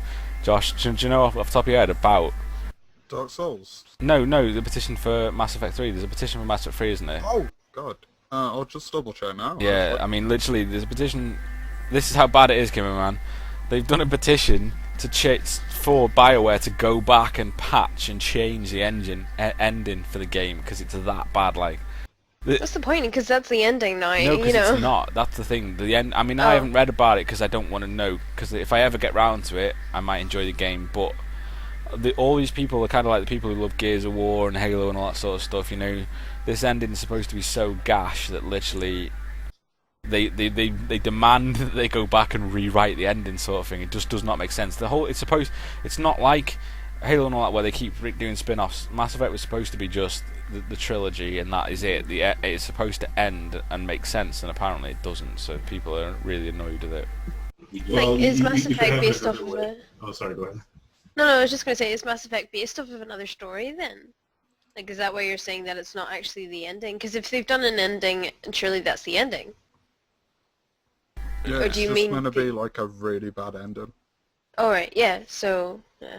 Well, you could either have an ending, or you could be like Skyrim and not have an ending or even a story. Yeah. I mean, which one do you want?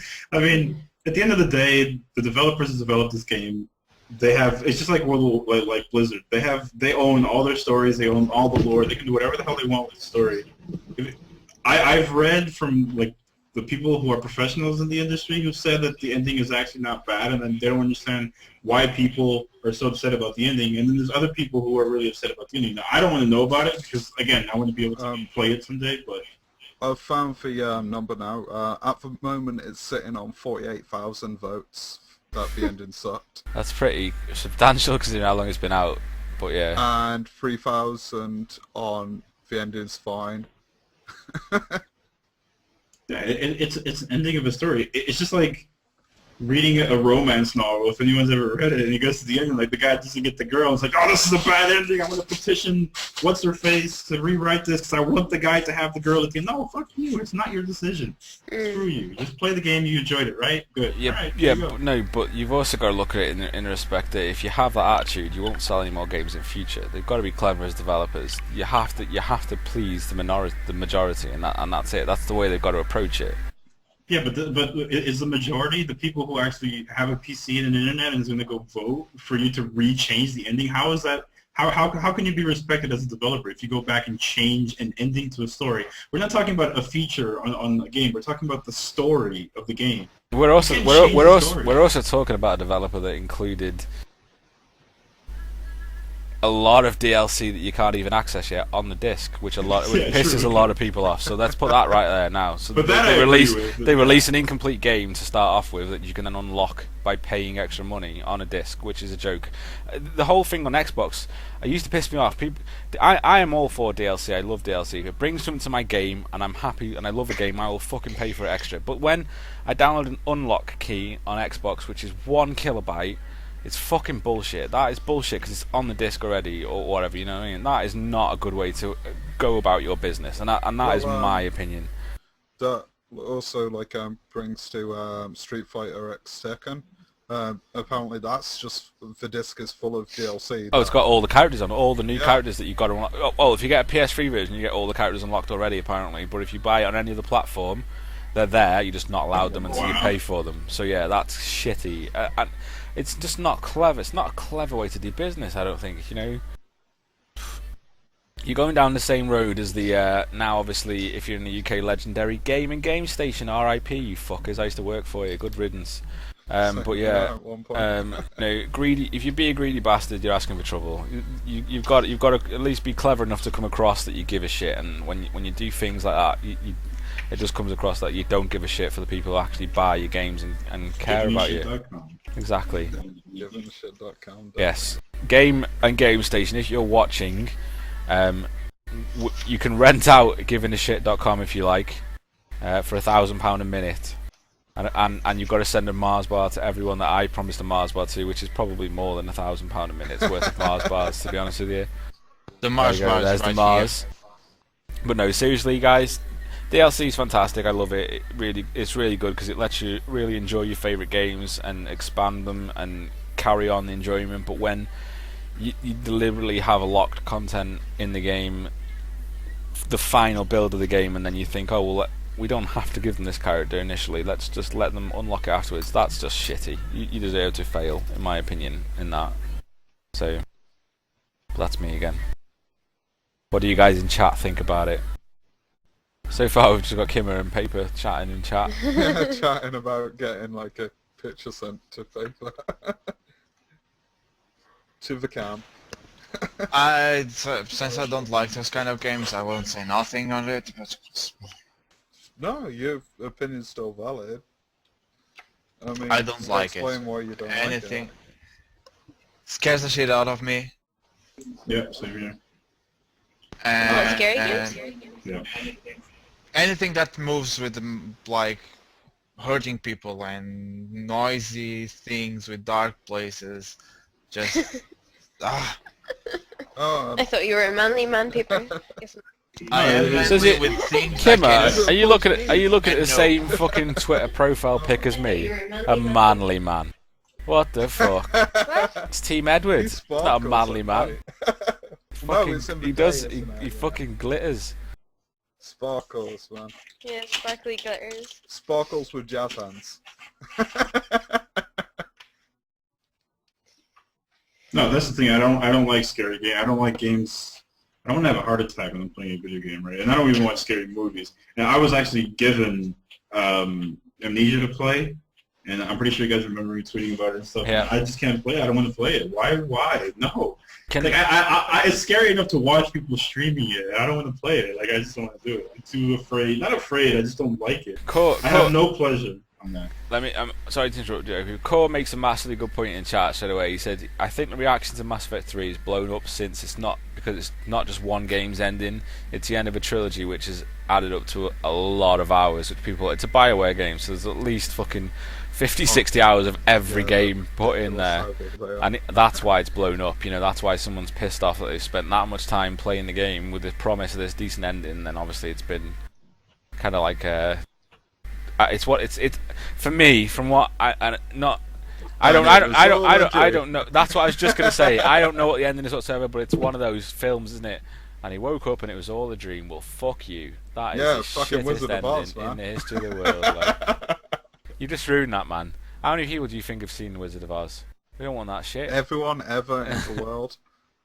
And if they haven't, they've been living under a rock with internet What? connection. It was all a dream?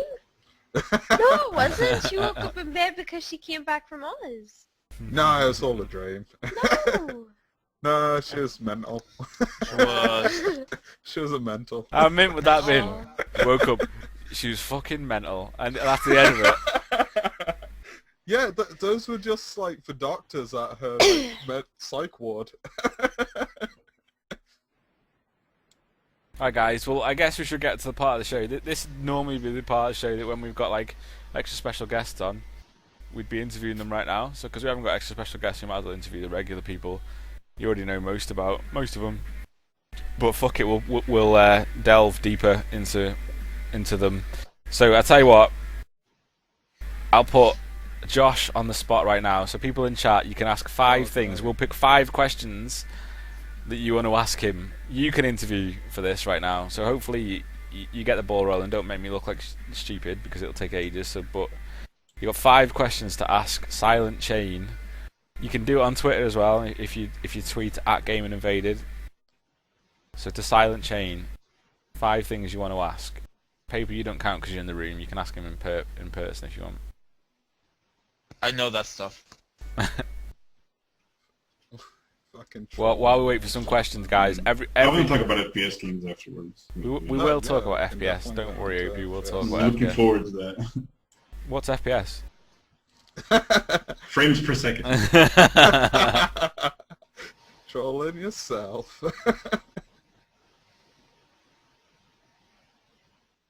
Come on, guys, throw some questions. You don't be failures. Come on. That's a good question. And that's a good question about paper thing right there. What paper things question? What do you think? It's a paper thing question. Okay. What else would it be? Okay, there you go. Duffman asks, do you have a favourite game series, Josh? Keep the questions going, guys, while we yeah, fucking... sure. Well, that's really cool that you like Metal Gear, but I'm like fairly old school with my games, and I really enjoy point-and-click adventures, and I think my favourite series is Monkey Island, to be honest. Wow. You're the Hero. first person to ever answer that. Hero. Answer Monkey Island. Like, everyone would say, oh, I would say Final Fantasy, or like Zelda or anything like that. Final Fantasy, like, No, stuff. it's not my question time, so carry on, Josh. I'm not going to take your limelight, man. Oh, okay. We've got where does Silent Chain come from? Well, it comes from the fact that when I was younger, I used to, like, I tended to be a lurker more than a poster on, like, communities. So, for what it boils down to is that I was technically the silent link in the chain. So, that's where Silent Chain comes from. Yay, I've been asked that far too many times, so it's kind of a canned answer. Routine answer there, guys. Next question. Come on, guys. Throw him at him. You can go as wild as you want. You can ask him. Yeah, ask me anything, I don't give a fuck. It's just a delay that's a little bit, like, you'd say something and it's like 10 Oh, second yeah, delay. true. Yeah. Oh no. That's but normally, when we get to the point where we've got more viewers, that'll be fine.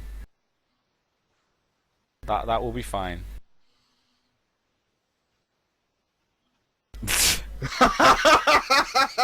That is an epic question. You'd better read out that question, hadn't you? Because the people on the yeah, YouTube video are not people gonna. aren't gonna understand. But Duffman just asked me if I had a bandana for my other head, and no, I don't have a bandana for my other head.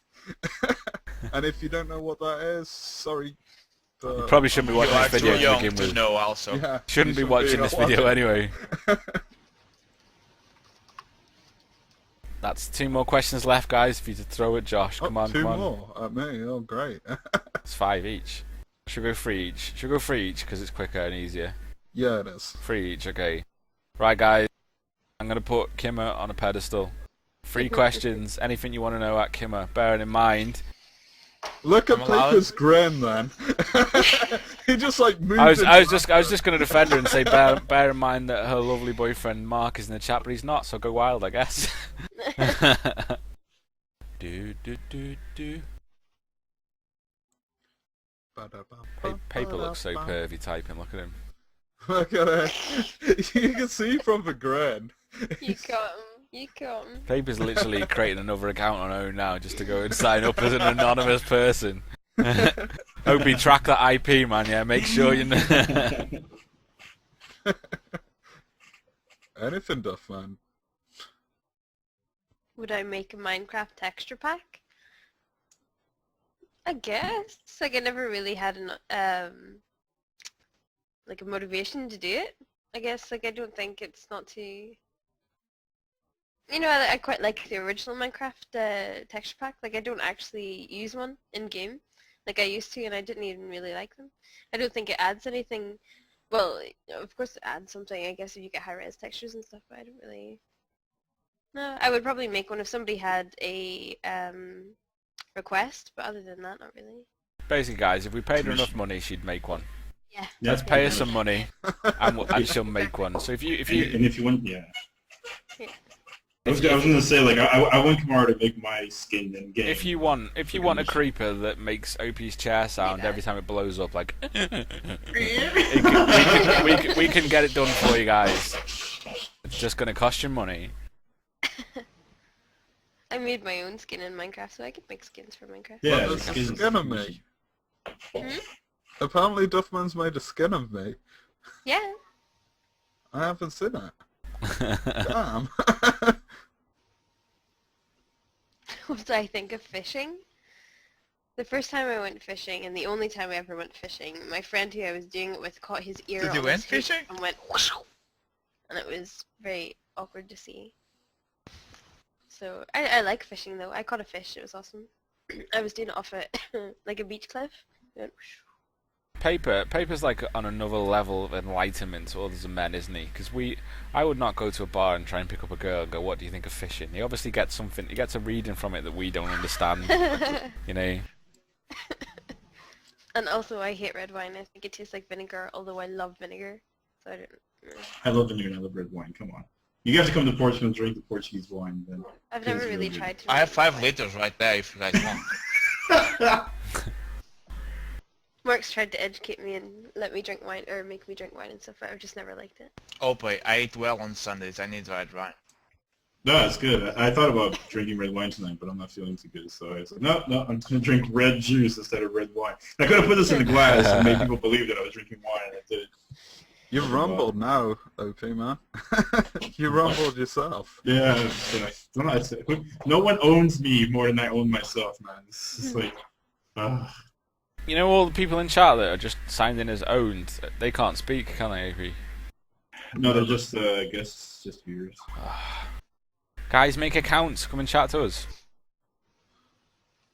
Enjoy being And stream while you're at it. by random people. You got one more question at Kimmer, come on, at Kimmer. Give her a question. Something, you can be as controversial as you want. Oh, really? It's up to her whether she answers or not. I like that laugh. It was like,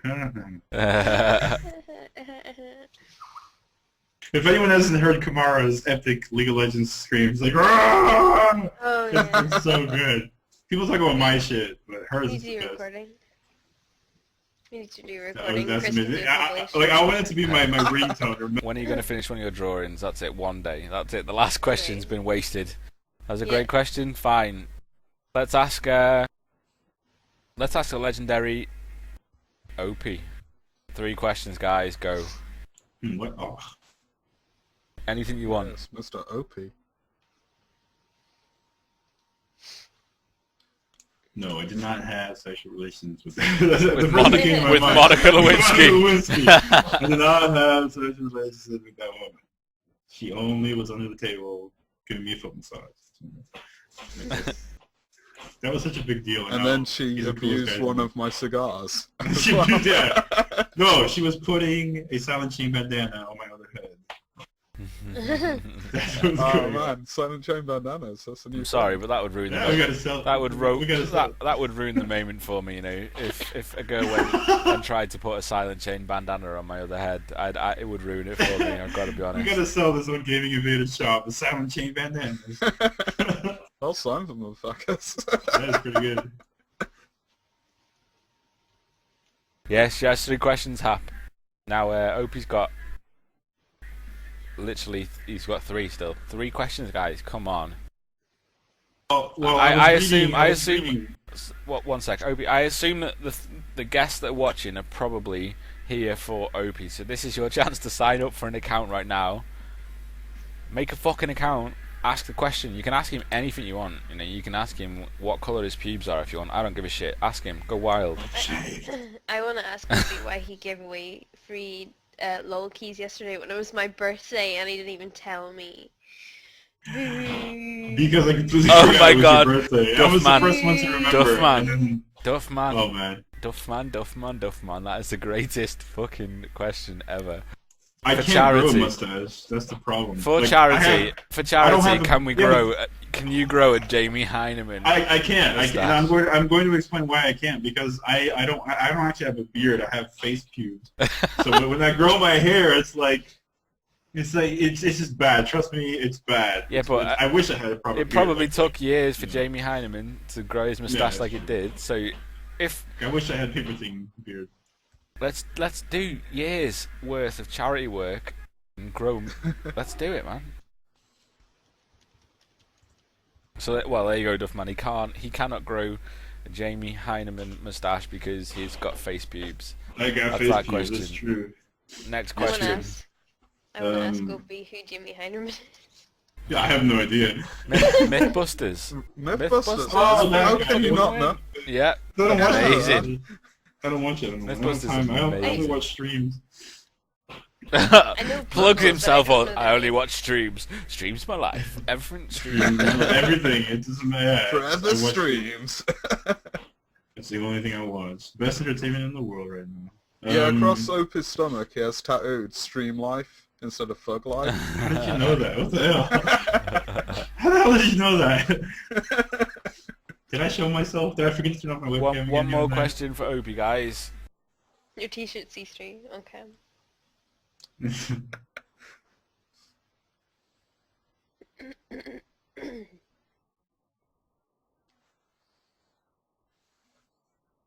And while you're there, I'd get thinking of questions for Paper Thing as well, bearing in mind that Paper's an absolute perv, so you can go as wild as you want with him.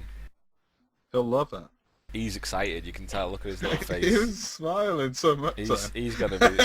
I tell you what, right, you know, he'd be one of them people, you get him at a police lineup and he'd just look guilty, instantly. You know, he might not have done anything, but he just looks guilty, doesn't he? You'd put him away.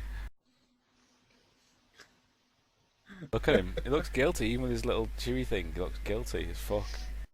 You'd totally ignore the guy who actually did the crime. You're just like, oh no, he... Oh yeah, just no, done fuck it, he something. might have been guilty, but this guy looks guiltier. Have I ever trolled a stream, like proper troll? I don't. What do you mean by troll though? Like, what would you consider trolling a stream? Like how? Like what? How? Like what to you is trolling a stream? Bear in mind, if he says something like yes, then he probably would get in trouble. Have you Yeah, let's banned this do- stream for no reason? Yes. Oh, okay then.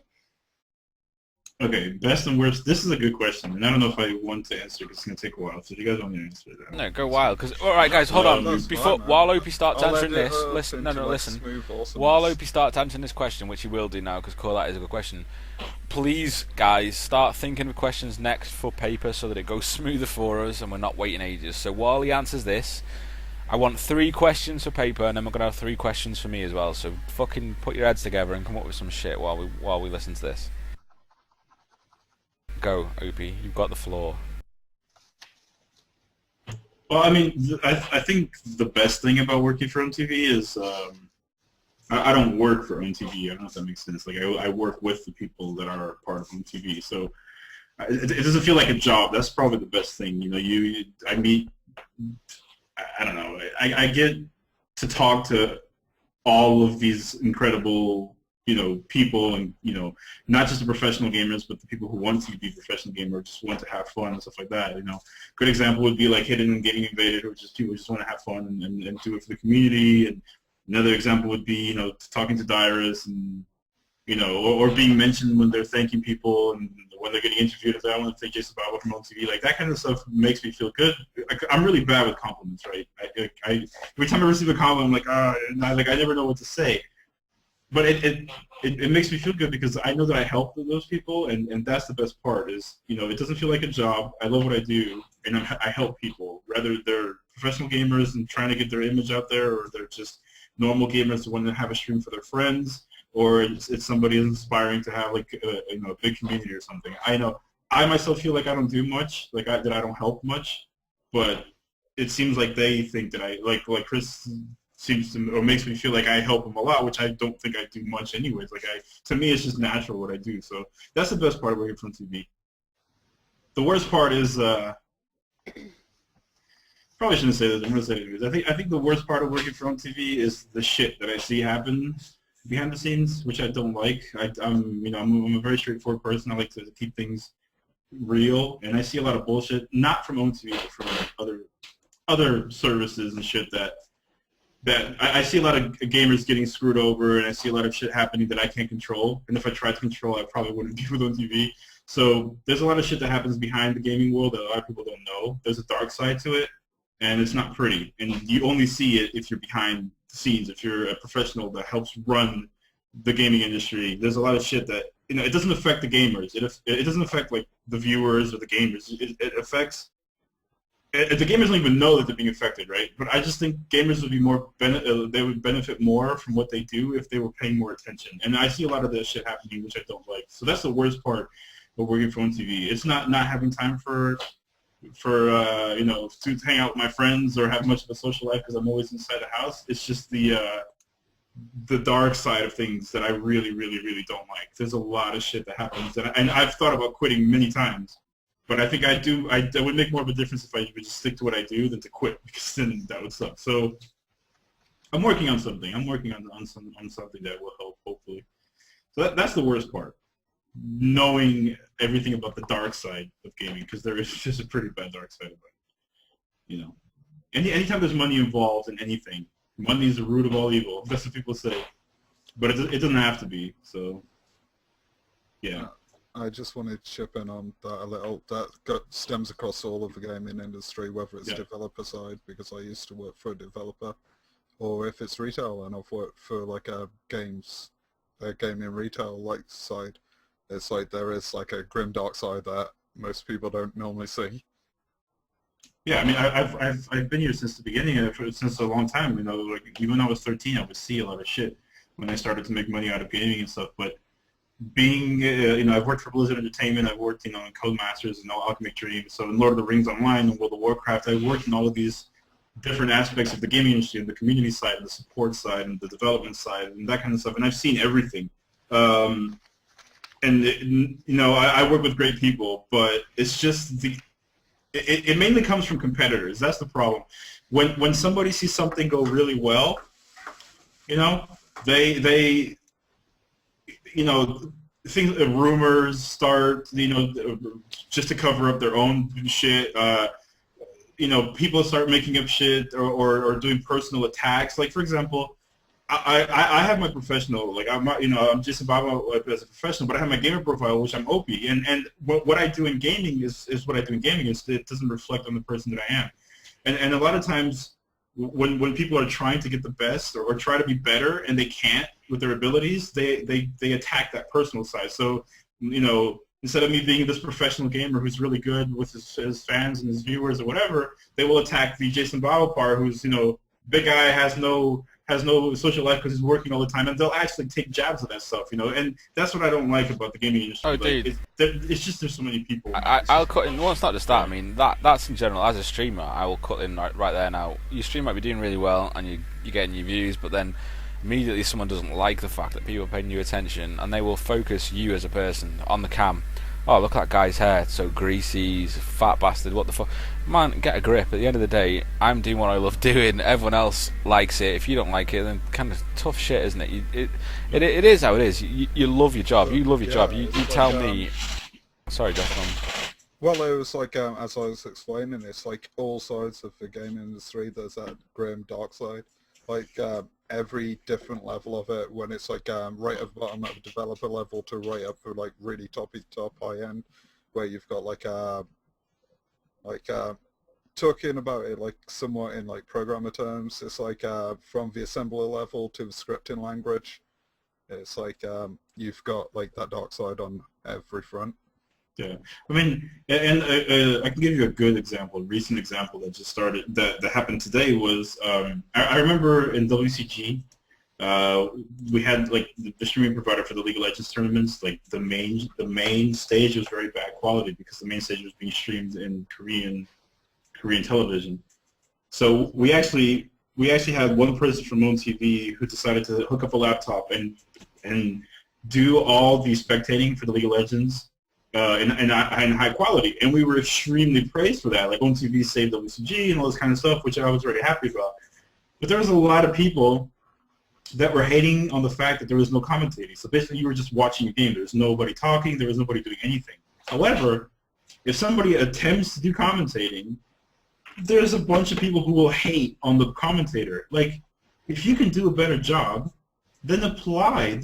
There's hundreds of companies right now that are looking for people to commentate their games. The reason that there are no commentators is because they all suck, or nobody knows what to do. Nobody knows how to talk for 45 minutes Everyone's a straight. cynic. Not just that, you have to be supremely confident that you know what you're talking about. I have played enough games of League of Legends. I know what's going on, but still, to actually, we'll do it as a fun thing, guys. One night, I promise you. On my stream, I will comment on a game, but I will still end up looking like a twat at the end of it because, you know, these guys, when you listen to them, although they get their stick, they know every single item, every benefit of that item. It is unbelievable the knowledge that they have when you watch back on it, you know? Right, but like that's why there should be always a professional gamer. But I'm talking about like the color commentator, the one that's sitting there like, like that's very hard to do, man. That's ridiculously hard to do, right? But when I talk about the dark side of gaming, I'm not talking about the trolls. I'm talking about the people who are actually behind the businesses and the tools and the services that you use. And I'm talking about everything. I'm talking about like if you're in a team, then the managers. If you're working in the company, then the people who manage you in the company. I'm talking about those things, right? And I just like it. And Athene, for example, I've spoken to him about this kind of stuff, and he agrees with me like something needs to be done, but we just don't know what, right? Hopefully, as time goes by, because this is a new industry, I'm pretty sure gamers will try to be a little bit more self-aware of things and stop, making quick decisions just because they want to make a quick buck or they don't know better or they can't get better. The biggest advice that I give to people who are who are trying to get into the industry, be it streaming, be it art, be it gaming, be it whatever it is, if somebody makes you an offer, don't never go for the first offer. If one person makes an offer, that means the second person will make an offer because that one person is giving an offer for one reason, right? So just wait. Don't make fast decisions because you're a gamer. Like, oh, I get to make $1 for something. No, you just calm down and Well, think. that's like with life in general when it comes to stuff, Yeah. decisions like that. Not just gaming. True. Yeah, Freak is a good example. Freak from right, and it's his birthday, by the way. There's a slight chance that he's watching. Happy birthday, Freak! But Freak is a good example. He commentates a lot, and what people don't know, Freak back in beta, he was actually a very good player, and he still plays pretty well and stuff, But he's not a professional gamer. He's a community guy, right? And he does a really good job of commentating because he knows the game. But the thing is, people will pick on the most retarded things. Excuse me for using the word retarded, but it is retarded because the people who are complaining about it are retarded. The fact that he talks a lot with his hands, I don't give a shit if he does this for 5 minutes when the camera's on him. If he does it I can't see him doing it for 45 minutes. You should be thankful that he's there giving you knowledge for the game because I'm pretty sure that every game that you watch, you will learn at least one thing that you didn't know before.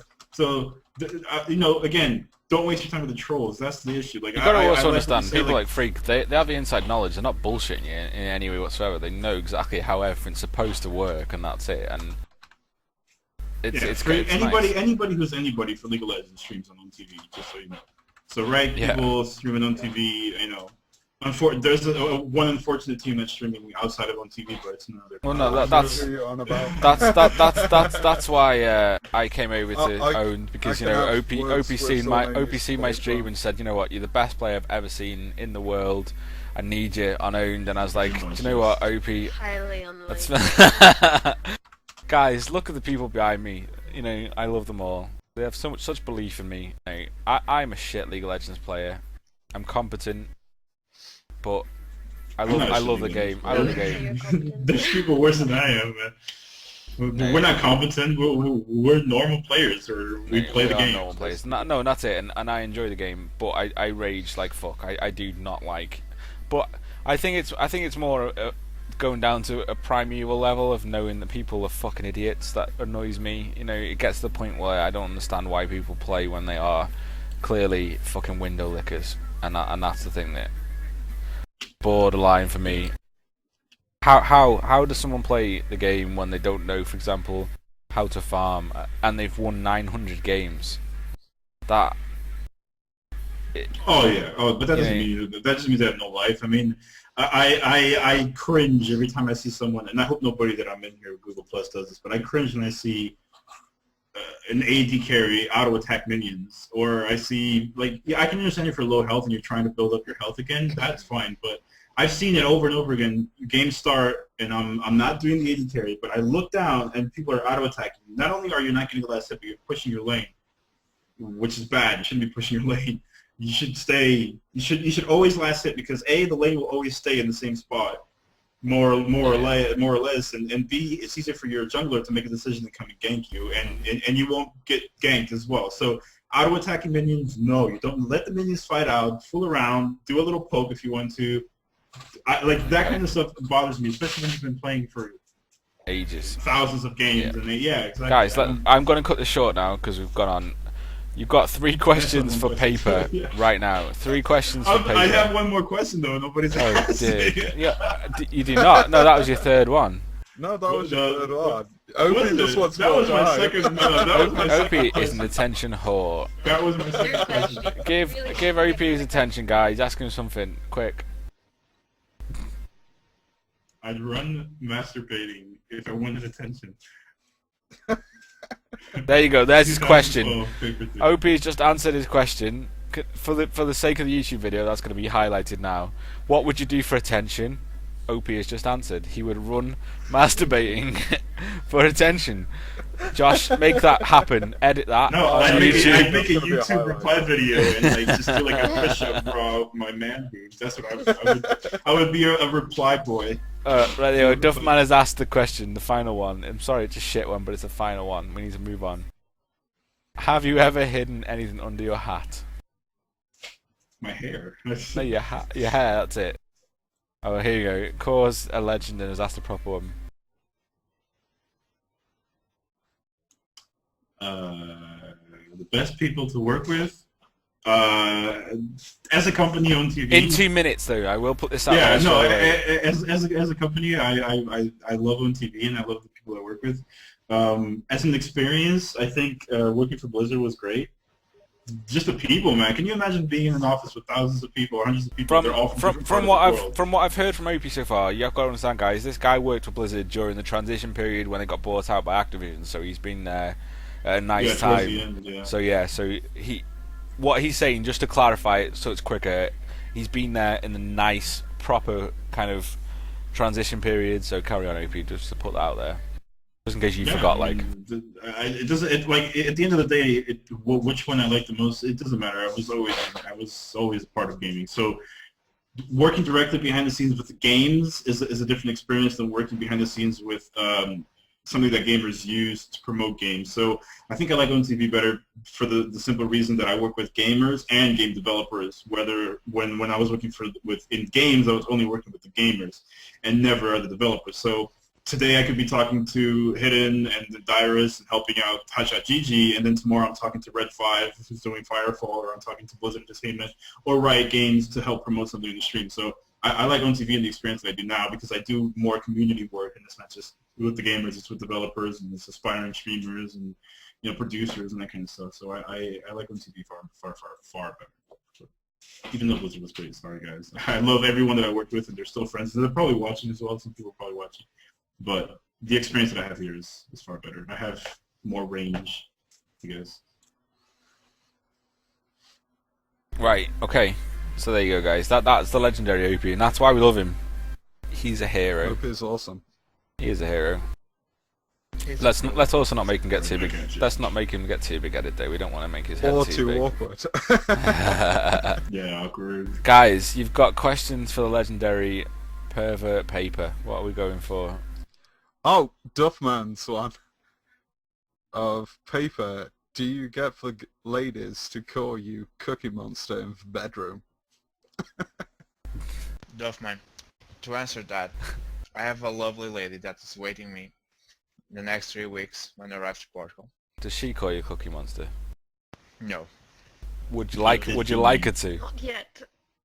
But, like I was saying before getting interrupted, when I was when I was signing up for the gym right here next to the Auschwitz camp I live in, there was like four girls and like a few guys also, a part of them being gay. that's why I was with it, the Cookie Monster t-shirt, and they're like, oh, Cookie Monster, and the 3 months I went to the gym and they were there, they just called me Cookie Monster. Those are the only girls that called me Cookie Monster in my life. So that's your story. You've got some people in the gym that call you the Cookie Monster. If you could, if you could click your fingers and make your other half call you the Cookie Monster during the bad thing, would you prefer that, or would you prefer her call you by name? OP, that question. I like that because I get taunted and... He's ignored me. Well, our question's not going to get answered. Carry on then.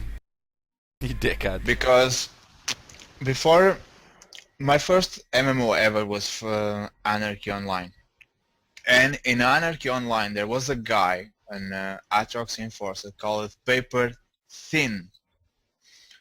And it played on in Rimmer. I started playing Atlantic servers. I already used this name Paper Thing in Final Fantasy VII. That was actually one of my first games ever. Like game playing real for real. And I stopped using it on the Anarchy Online because there was that guy that was playing Anarchy Online for longer than me, and I was getting trolled, let's say like that, because you're copying his name, and I had to delete around 100 sharp because of that and everything. But now I stopped playing Anarchy Online and I use that name when I can, because sometimes it's taken, so I have to go or Castle or Practical or anything else that comes to the head. So that's why you're Paper Team Junior then, or something. Yeah. I kind of like to know the reasons behind the name, so we know about Silent Chain. But the actual name came on like I think it was on January 5th, 1943, I think it was, dude. Yeah, that time. I don't know. I don't know if it was on Counter-Strike. On a Saturday at 4:33 p.m.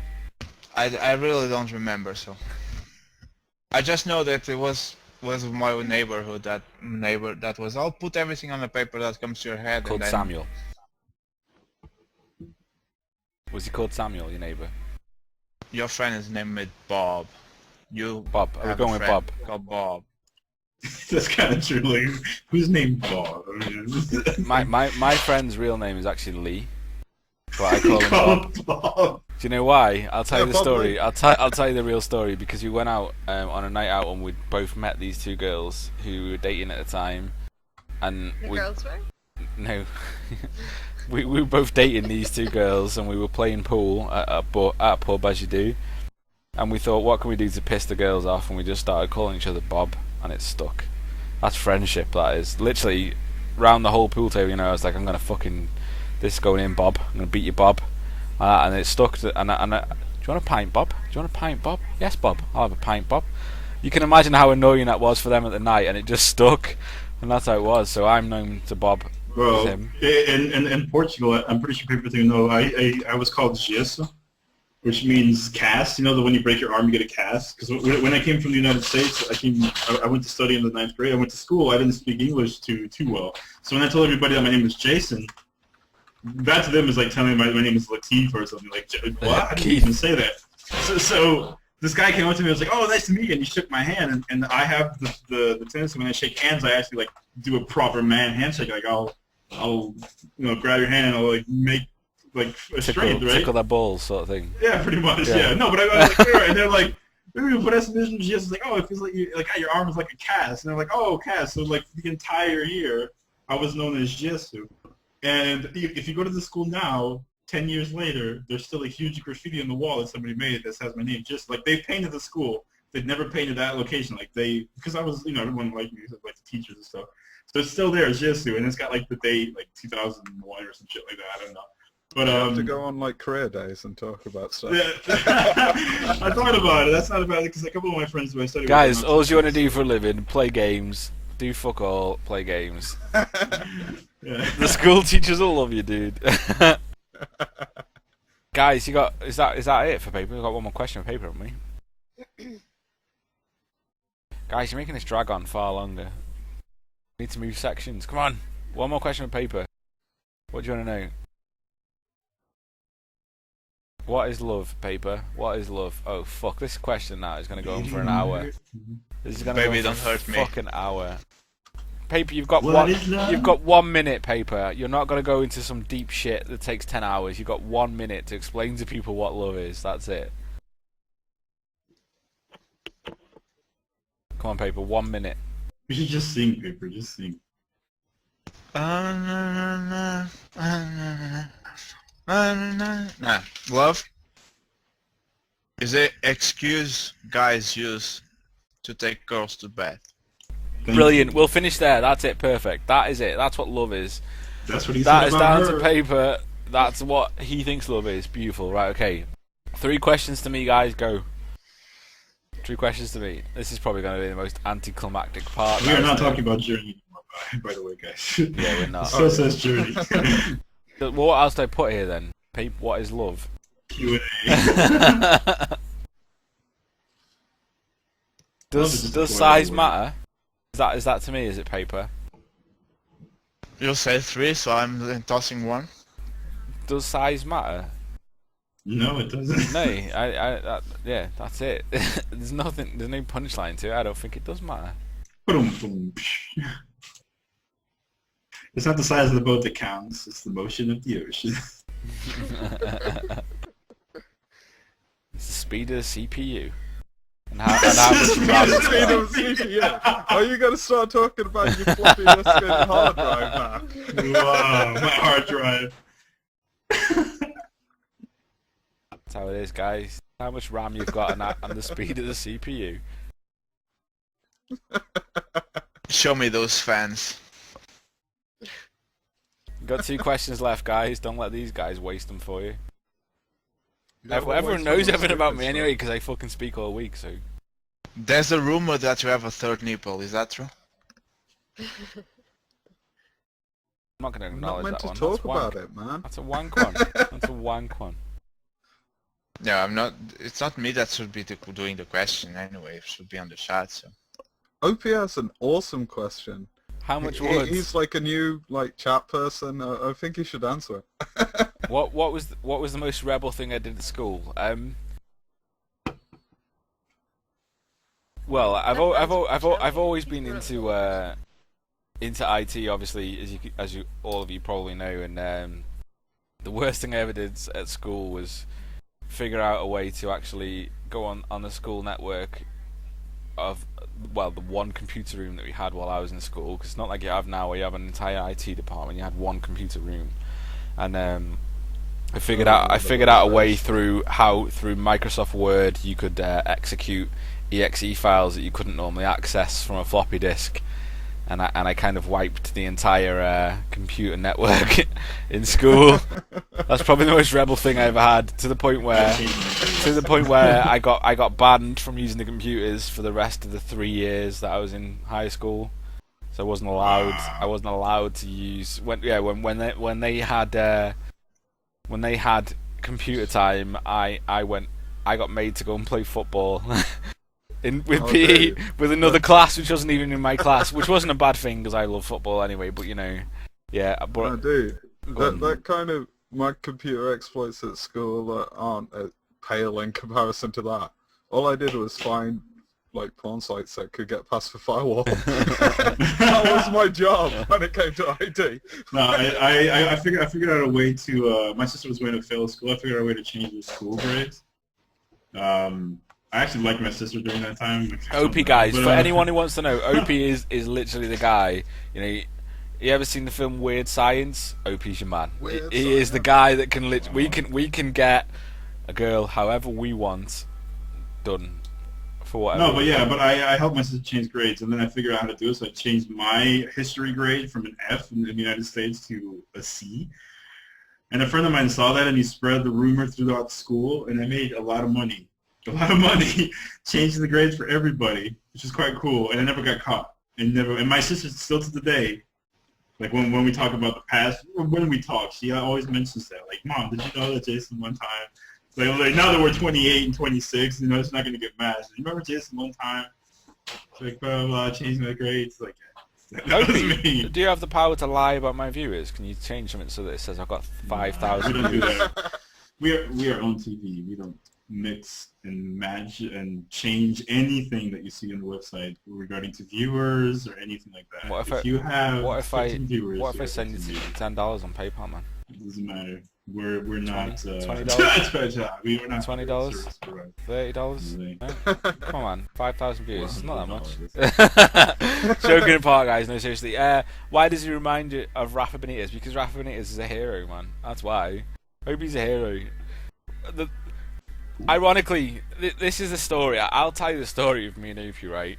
I did not have a clue who Opie was. I streamed to Owned. Owned was the first site I ever streamed to. And I know a lot of you will know me from the other stream site, but Owned was the first site that I ever streamed to, and I loved Owned. As Josh can vouch for, I hated the other stream site, and the only reason I ended up going over to there is because some people convinced me to go over there. But anyway, what I fucking loved about Owned is that it just felt like it was a community of gamers. From the off, it did. The games that they streamed, for example, and without sounding controversial, and hopefully I don't upset anyone, I knew they were based in Europe, which I kind of wanted. I wanted them to do well, sort of thing. You know, that is controversial, but I wanted them to do well because they were based in Europe, and I think I come from a background as an old school gamer, being shafted by a lot of American sites, shall we say, Riot included. You do get shafted as a European gamer, and that's starting to even out a little bit now, hopefully. But you know, it takes people like us moaning to get it equal, and we are a voice, and we need to be heard. You know, why should we have to wait a day extra for a patch, for example? You know, we are Legion, but we shouldn't have to wait a day extra for a patch. As a streamer, I mean, I'm pretty sure Opie gets whinged at enough by any European gamer. It really does affect my stream. If there's a new champion coming out on League, for example, the guys in the US have 2 days to stream that new champion, and by the time the new champion comes out and I can actually buy it, everyone's seen it. Why would people want to come and watch me playing the new champion when they've already seen 2 days of it? It does affect you, you know. But no, anyway. The first time I met Opie, I was actually streaming Battlefield 3 on Owned, and I had an issue where when I pressed my start record button on Owned, it didn't work, and it was a disaster.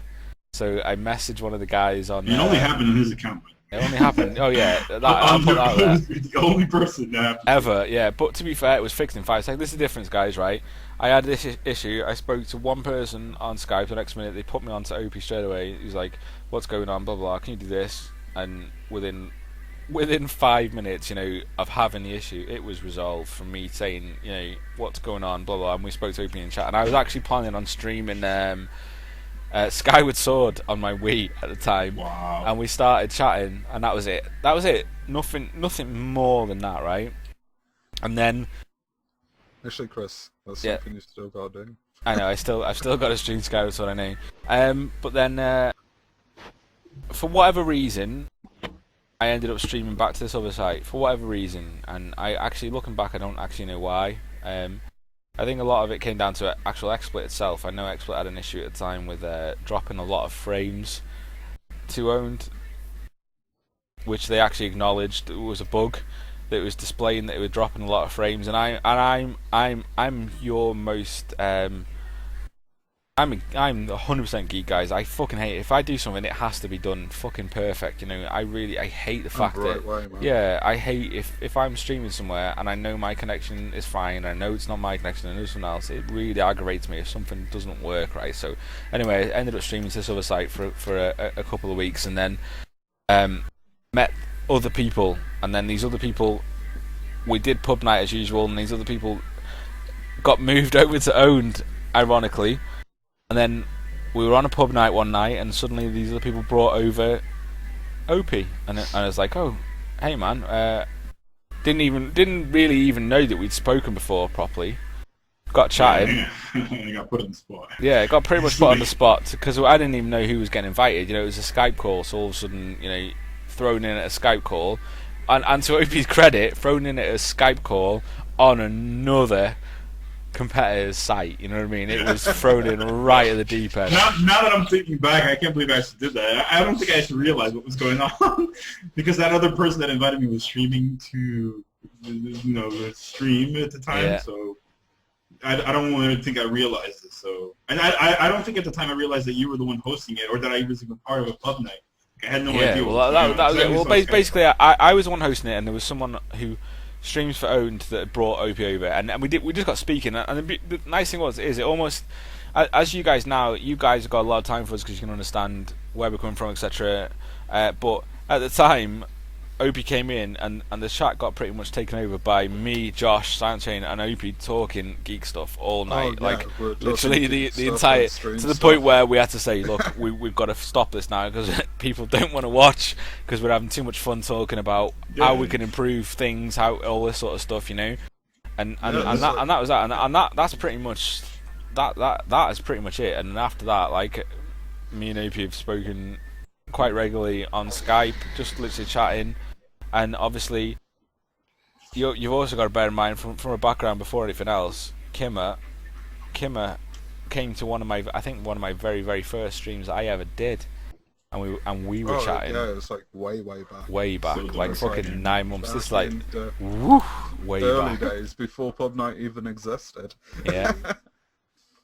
So Yeah, I remember at the time Silent Chain say when we were like taking over that pub night that I was invited to, he's like, yeah, you, me, and Chris are gonna have to sit in this conversation, and sometime the three of us will talk about MTV and blah blah. Blah. And I was like, yeah, sure. We've never done that. We've never actually done that. Still, we just play games together now. That's the only thing we do. So. Whatever. Nah, it's a I'm good okay thing. with that. The thing is, guys, like I've been a part of 3 big stream sites. I've been part of Owned, part of another one, and part of one which has got super shit quality. So there you go. The super shit quality one is just not worth noticing. Yes. I can say it. It's fine. But the other one though. and I can tell you the difference. This right now, it feels like you're part of a family right now. It really does. It's kind of cool. They take care of you, which I can vouch for 100%. I mean, even today, I had an issue streaming. Well, this is it. I had an issue streaming today, and it turned out to be a routing issue on my side because I've just upgraded my internet, and straight away I was like, OP, what the fuck? What the fuck? Own's broke. Own's broke. What? And he turned around to me and goes, Owned is not broke. You are broke. And I was like, wait, no. Actually, Chris. Yes. Oh no, finish that. What? Well, No, I was like, broke. Own is broken. He's like, no, you are broke. He's like Conan the fucking Barbarian. Rom, you are broke. And I was like, no, fuck you, man. What you talking about, man? Yeah, and no, and to be fair, a couple of fucking router restarts, wanted to suddenly hear it was lamentation of your working women. fine. Opie wants to what? Hear the lamentations of your women. The lamentations of my women. Yeah, it doesn't matter. It's a Conan. Wait, what? Conan's Well, thing. to see, well, it's like what is the best things in life, and it's like I can't remember off the top of my head now the rest of that speech. Oh, I know the bit you're on about. Yeah, to do this, Yeah. to do that. Yeah. Yeah. We've got a last question for Chris, by the way. Yeah. My top 3 games that I'm looking forward to 2012. Okay, honestly, and I don't know why, because I'll probably I haven't even finished number 2, but it's got to be BioShock Infinite. One of them. That game looks phenomenal. It'd be nice to own it. Probably never finish it, but I'll be proud to own it. Other games I'm looking forward to, I don't know. Diablo 3! Well, no, I'm actually looking forward more to Heart of the Swarm than Diablo 3, to be honest, because no, StarCraft 2, yeah, and Terra. Terra's got to be right up there. That's it. That's my 3 actually. Terra, I've just literally pre-ordered my collector's edition of Terra from Shop 2. There you go, plug for Shop 2, UK company. It's just cost me £35 for the limited collector's edition, which is like the dog's bollocks. It'll sell out before my birthday. Terra, I think the nice refreshing thing about Terra, even though I only had 5 minutes to chance to play it, the combat feels so nice on it. It's really different to every other MMO I've played, and as much I love multiplayer, and I really want an MMO to come along and grab me. No MMO has grabbed me ever since City of Heroes, to be honest with you, and Terra might be the one. So I'm excited.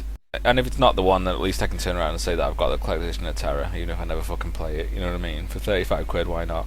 But yeah, Diablo. I am looking forward to Diablo 3, but not as much as I was. And I know that sounds bad because of the PvP side of it, but it worries me a little bit of where that's going to go. And probably the 15th of May, when I go to the shop because I'm a sad bastard and I buy the collector's edition of Diablo 3 anyway, and on the 15th of May ask me the same question, I'll probably turn around to you and say it's the greatest game in the fucking world ever, because that's the sort of gamer I am. I'm a passionate gamer. That's how we work. So, you know, that's my answer. But in terms of one particular game, if you ask me to pick one particular game now that looks unbelievable from everything we've seen, it's got to be BioShock Infinite. That game looks above and beyond everything else I've seen so far. George Washington. It does look above and beyond. There's like a mecha George Washington in BioShock Infinite. He's like a tin soldier type thing. George Washington, it's awesome. So anyway. Yeah, just that. It's robots, yay! Guys, this next... Right, well, we would normally do a break now. Do you want a break now, guys, or do you want to carry on going? I just want to do a stop record, start record, and then we can keep going if everyone's fine with that. Well, yeah, I don't need a break. Do any of you guys want a break? I thought we were close to finishing. Yeah, I that thought was finishing. We are. We've got one more section, and this is my favourite section. It's going to be the new favourite for everyone. No. Guys, this section is a new section that I thought about literally while lying in bed watching a football match. Ironically, because I'm from the UK, you know, you see banners around football stadiums, and you see like, you know, at the moment in the UK, the big fight is between Man City and Man United, and all the Man United fans are holding these banners up saying, you know, come on City, it's squeaky bum time. So I thought right now, this is the new section that we're going to have every week on Pub Night. It's going to be called Squeaky Bum Time, and I want to ask people who are on the show, specifically guests it's going to be aimed at, but obviously because we haven't asked these guys what it is, what your worst squeaky bum time is in regards to gaming. So like mine, for example. I think you'll have to explain. Well, squeaky bum time. Squeaky bum time, guys, is a nice British way of saying shitting your pants, pretty much. Yeah. If you get nervous or like, I mean, it's driving test time. That's it. What makes your stomach feel like that? And mine, for example, was the first pub night 3 weeks ago when obviously we'd come over to Owned. We wanted to make it something professional, something big. That's my other squeaky one time is every ranked game. If I'm honest with you, I've played 900 odd normal games, but the minute I get put into a ranked game and I know that means something. Yeah, you probably should. My fucking stomach. Oh, yeah, I want to answer that. Jesus Christ, it's weird. You know, you shouldn't because it's no different, but fucking hell. There was a Reddit post about that, actually. There's people were saying, am I the only one that when I click that thing, I either turn off the key right away or I get extremely nervous? And to be fair, that's one of the reasons that a lot of people don't play ranked games. That feeling they get. Oh, yeah. It's intimidating. I mean, it's very. I remember when I played rank, and I don't want to talk about it too much, but when I was playing rank before, I would get nervous all the time. It doesn't matter how high a rank I was, I would still get nervous. No matter how many times I would queue, my stomach would turn, and it would only get better once I had my character selected, and the loading screen would come off, and then I would get better. But every time I would queue, I always had that, like, I want to push the X so I don't get queued. Like, you get so nervous, and I don't understand why, but we're not the only ones to have that. I see a lot of people have that same feeling. Well, that brings on to, like, there's another thing in, like, StarCraft 2, ladder anxiety, which is exactly the same thing. People are scared to, like, queue for the ladder. And it's exactly the same. Yeah. I mean, I get ladder anxiety, like, really bad. It's like, no, I don't want to, like, tarnish my score or whatever. I don't get it so much on League, but I do get it a lot on StarCraft 2, so I know exactly where that's, like, coming from. I remember World of Warcraft for arenas was the same thing, man. You just get so nervous, man. Because you didn't want to lose. Kimmer, what makes your bum squeaky? I don't want to answer when you word it like that. That's the whole point of me saying it like that. What makes your bum squeaky? That's what he said about You don't want me to answer? No, I want. That's the whole point. I want you to answer. I want you to tell the people what makes your bum squeaky. I think I remember a while ago whenever I first started streaming on Athene Live, I found out that Athene was actually watching my stream while I was streaming on his stream, and I was like, you know, it was really pretty scary. And then she gets nervous and it's like, Yeah, I know. Hiccups. Yeah, and then he tells me that I'm playing Pokemon wrong. I'm like, no, I'm just trying to catch the Weedle. And then everybody's like, but she's hitting it with the thing that's not very effective over and over. And Athene's just like, no, that's not how you do it. That's not how you do it. Oh my god. And then my Pokemon dies, and I'm like, ah. Yeah, I know, and he doesn't even play Pokemon. He doesn't even know. But yeah, I think that was one of the most thingies, you know, scary moments. Oops. But yeah, I get ladder fever really bad as well. Well, I don't get nervous whenever I play. I just don't like losing. Like, I would much rather not play a ranked game, and like, I would be happy enough to play StarCraft 2, and I was fine playing 1v1s in StarCraft 2. I didn't really mind how the ladder went when it was just me, but when it's ranked games in LoL, whenever you're depending on 4 other people who could be completely ridiculous. I think that's my issue. I hate relying on other people. That is it. That's why I love. yeah, same. And I, in fact, guys, Paper, apologies, man. You probably haven't got squeaky moments because you're a hero. This is why I love FPS, because I don't have to rely on any other fucker. I can shoot people in the fucking face. You can Boom, boom, boom, boom. You're fucking dead. Yeah, I was You know, beating you. I love it, man. yesterday, You're cheating, man. No, but it's true. Like, and I was going to talk about my moments. Like, that's exactly what it is. FPS games. When I played competitively back in the day, with like Medal of Honor and stuff, you know, don't laugh, don't hate, appreciate. But when I played Medal Your of team Honor could fail you, but competitively- you could still carry. Exactly. Like my squeaky moments, or whatever the fuck you want to call it, my squeaky bum moments. Squeaky bum moments. That's what it's called. That's what it's called.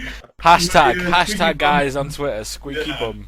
My squeaky bum moments were always, cause I played the sniper all the time, but I'm not like the hide in the corner sniper. I was always the rush into thing and die first sniper. But every time, most of the times when it was like it's 5v5, but it was always 5v1 at the end.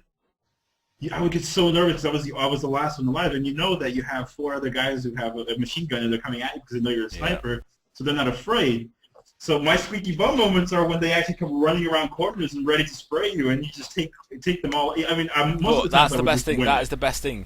That is also the squeaky moments was also the greatest feeling in the world when you take at the end, all it's 4 of them down, and that's what I love. No, unfortunately, as much as I love LoL does not offer that whatsoever. You know, if you get your pentakill at the end of it, it's luck. It's pure luck. Whereas on the likes of an FPS, you can be skillful enough to fucking turn the match around on your own. And I don't care what game it is. Yeah, it's brilliant, and that's what I mean. Yeah, like yesterday, the last game we played yesterday, we got pentakilled.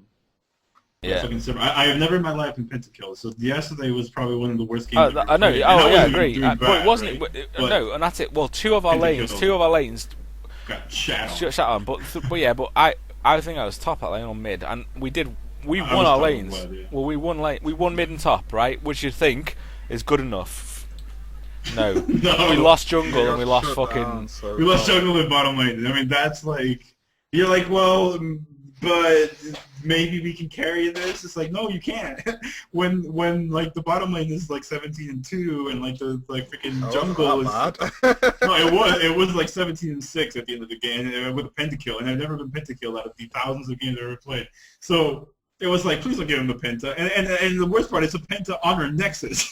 Like, we're in the spawn area, Yeah. so that's the damage that was going on. Like, literally like a boomerang, and then Sivir, well, it was Sivir. But on an FPS game, though, just like Counter-Strike, we see it all the time in competitive Counter-Strike games. Like, one guy left and he takes out 4 people. Like, That's what I love about that's the it. thing, and yeah, that's the thing. I mean, You can't That's snowball so it, much yeah. more. that's what I love. That's what I do love. You know, it comes down to skill. You can't.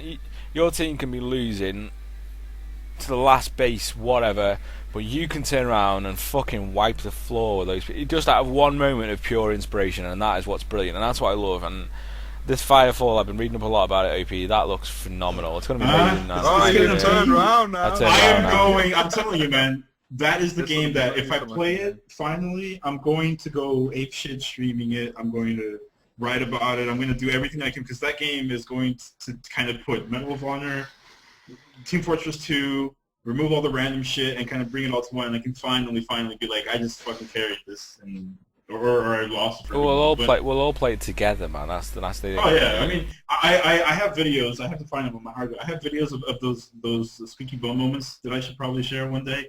I have those videos where I'm alone, and I get like I'm not nervous during the entire match. So I played 2,000 hours the Medal of Honor, right? But when I get into those moments and I'm in that zone and everyone's like, and somebody, because my name on the PS is Colt. I was Colt 23. I wasn't even OP. So they were like, Colt, you're alone, man. I'm like, what? Yeah, and then I get awesome, so nervous. And you're the last guy, yeah. When When your clan is like you're the last one alive, like fuck, that's amazing. Oh, Guys, what do you think? Well, anyway, this. We had some Sorry, bad Josh. experiences with Yeah, that, we with did. fucking We kids played professional fucking CS Source. You know what I mean? At the time, we'll go back to it now. We're shit, but at the time we were playing it every day, 10 times more hours than that when we was in League. Now It was like wake up and like it's like But, get some training in, come up with new strategies and stuff. in a show perspective, guys, what do you think? If you can imagine right now, when we finally do get around to having the pros on, be it whatever game they're from, I think it'd be nice to know about their squeaky bum moments, and I think squeaky bum's a nice word as well. So I think we can have that sort of Squeaky thing. bum. Do you think you'd like to know about the likes of Americans won't know what that is. No, but I can explain that every explain. time. That's the whole point, dude. You know. I can imagine right now explaining to Dyrus what a squeaky bum is, and then the next minute he'll be tweeting about his squeaky bum. Squeaky bum. Exactly. A Exactly. a few days later, it's like, oh, I had a really squeaky bum moment. Exactly. We started a revolution, then a revolution, man. No, but seriously. We're the t-shirts, man. Squeaky bum moment t-shirts. And exactly. But no, guys, yeah, it's just all about, I don't know. Pub Night for us is about bringing everyone's personality across, and I want to bring everyone's personality across. Mine, obviously, I'm a Welsh guy that speaks a lot of shit, and that's it. Kimmer is an artistic lady that draws shit drawings of me. That's evident. And plays really well. I need to give her credit. She's actually pretty okay. Okay player. Pretty okay. That actually sounds kind of like an insult. I've only seen you play Fiora well, so I mean, it's Fiora. Come on. You've only seen me play Fiora. I'm well. just kidding.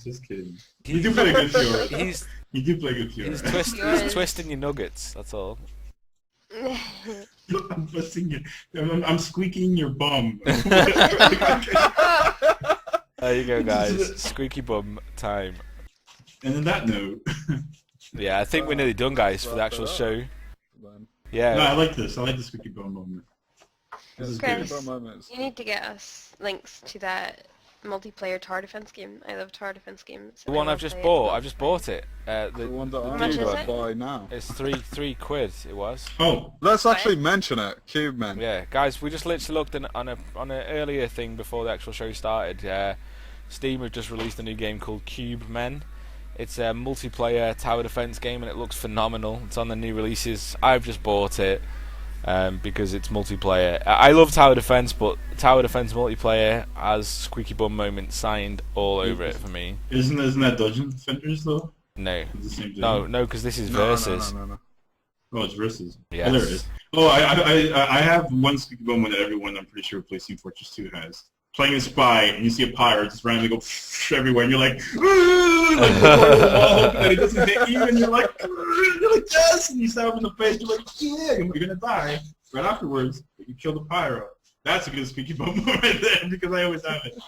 And I play a lot of spy, so it's like, Can I, at this point, guys, I just want to put a thank you. I mean, we have not achieved our 200 followers tonight. I'll put that straight out there right now, but thanks to the hard effort of everyone, we have increased by 10 followers tonight, which doesn't sound like a lot, but it's an achievement. It's getting there. We'll get to 200. I promise you, we'll get to 200.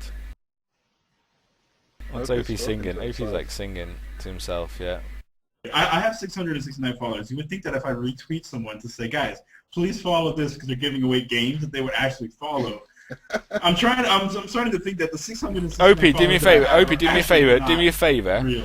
Say, please follow at GamingInvaded equals hero equals Mars bar. Just do that and see what happens. No, just do that. Just do that. What I said, and let's see what happens.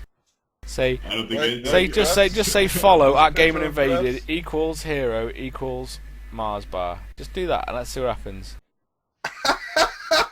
That's epic. Say something, Gemma. Squeak. Squeaky bum time. Good. Kimmer, you're a fucking troll. It's a good job I love you, you bitch, innit? Wait, I missed it. What? Let me see. I missed it. Sorry.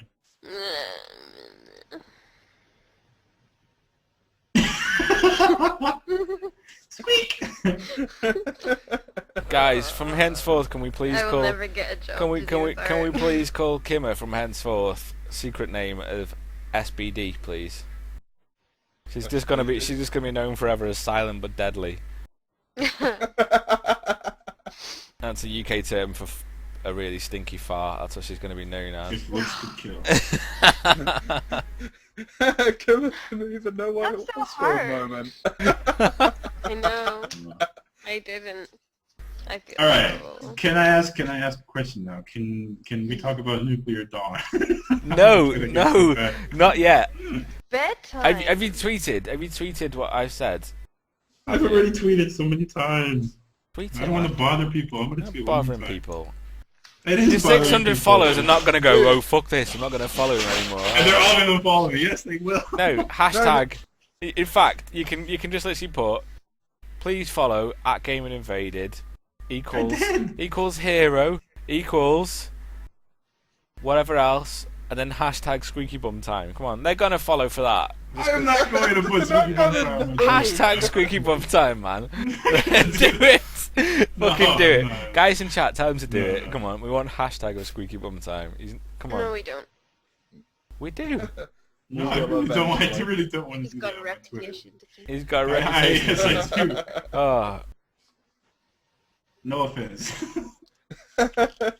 No, but seriously though, are we going to play it though, so we can talk about it next week? Yeah, we're gonna play it like after we finish recording. yeah. I need food though before I do anything else. I'm No. just gonna play by myself. Oh you don't no, no. I'm gonna go to bed or something then, because I have to get up and if we're not gonna play, I'm just gonna go to bed. No, we'll play. But I need to make food first. I need to make food.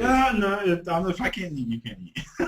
If you can't eat, I need. But Chris, when you say you're gonna eat, that means good night. No, Yeah, I'm gonna exactly. eat. I'm gonna eat. I'm gonna literally microwave curry. No. Dude, I'm gonna phone you and make sure you don't go to sleep then. That's alright. Oh, sorry. Oh, fuck you all. Sorry. I'm sorry. I don't know why I did that. SBD Kimmer, guys, come on. It's good kill. I'm not silent. No, but seriously. You're there- not you guys silent.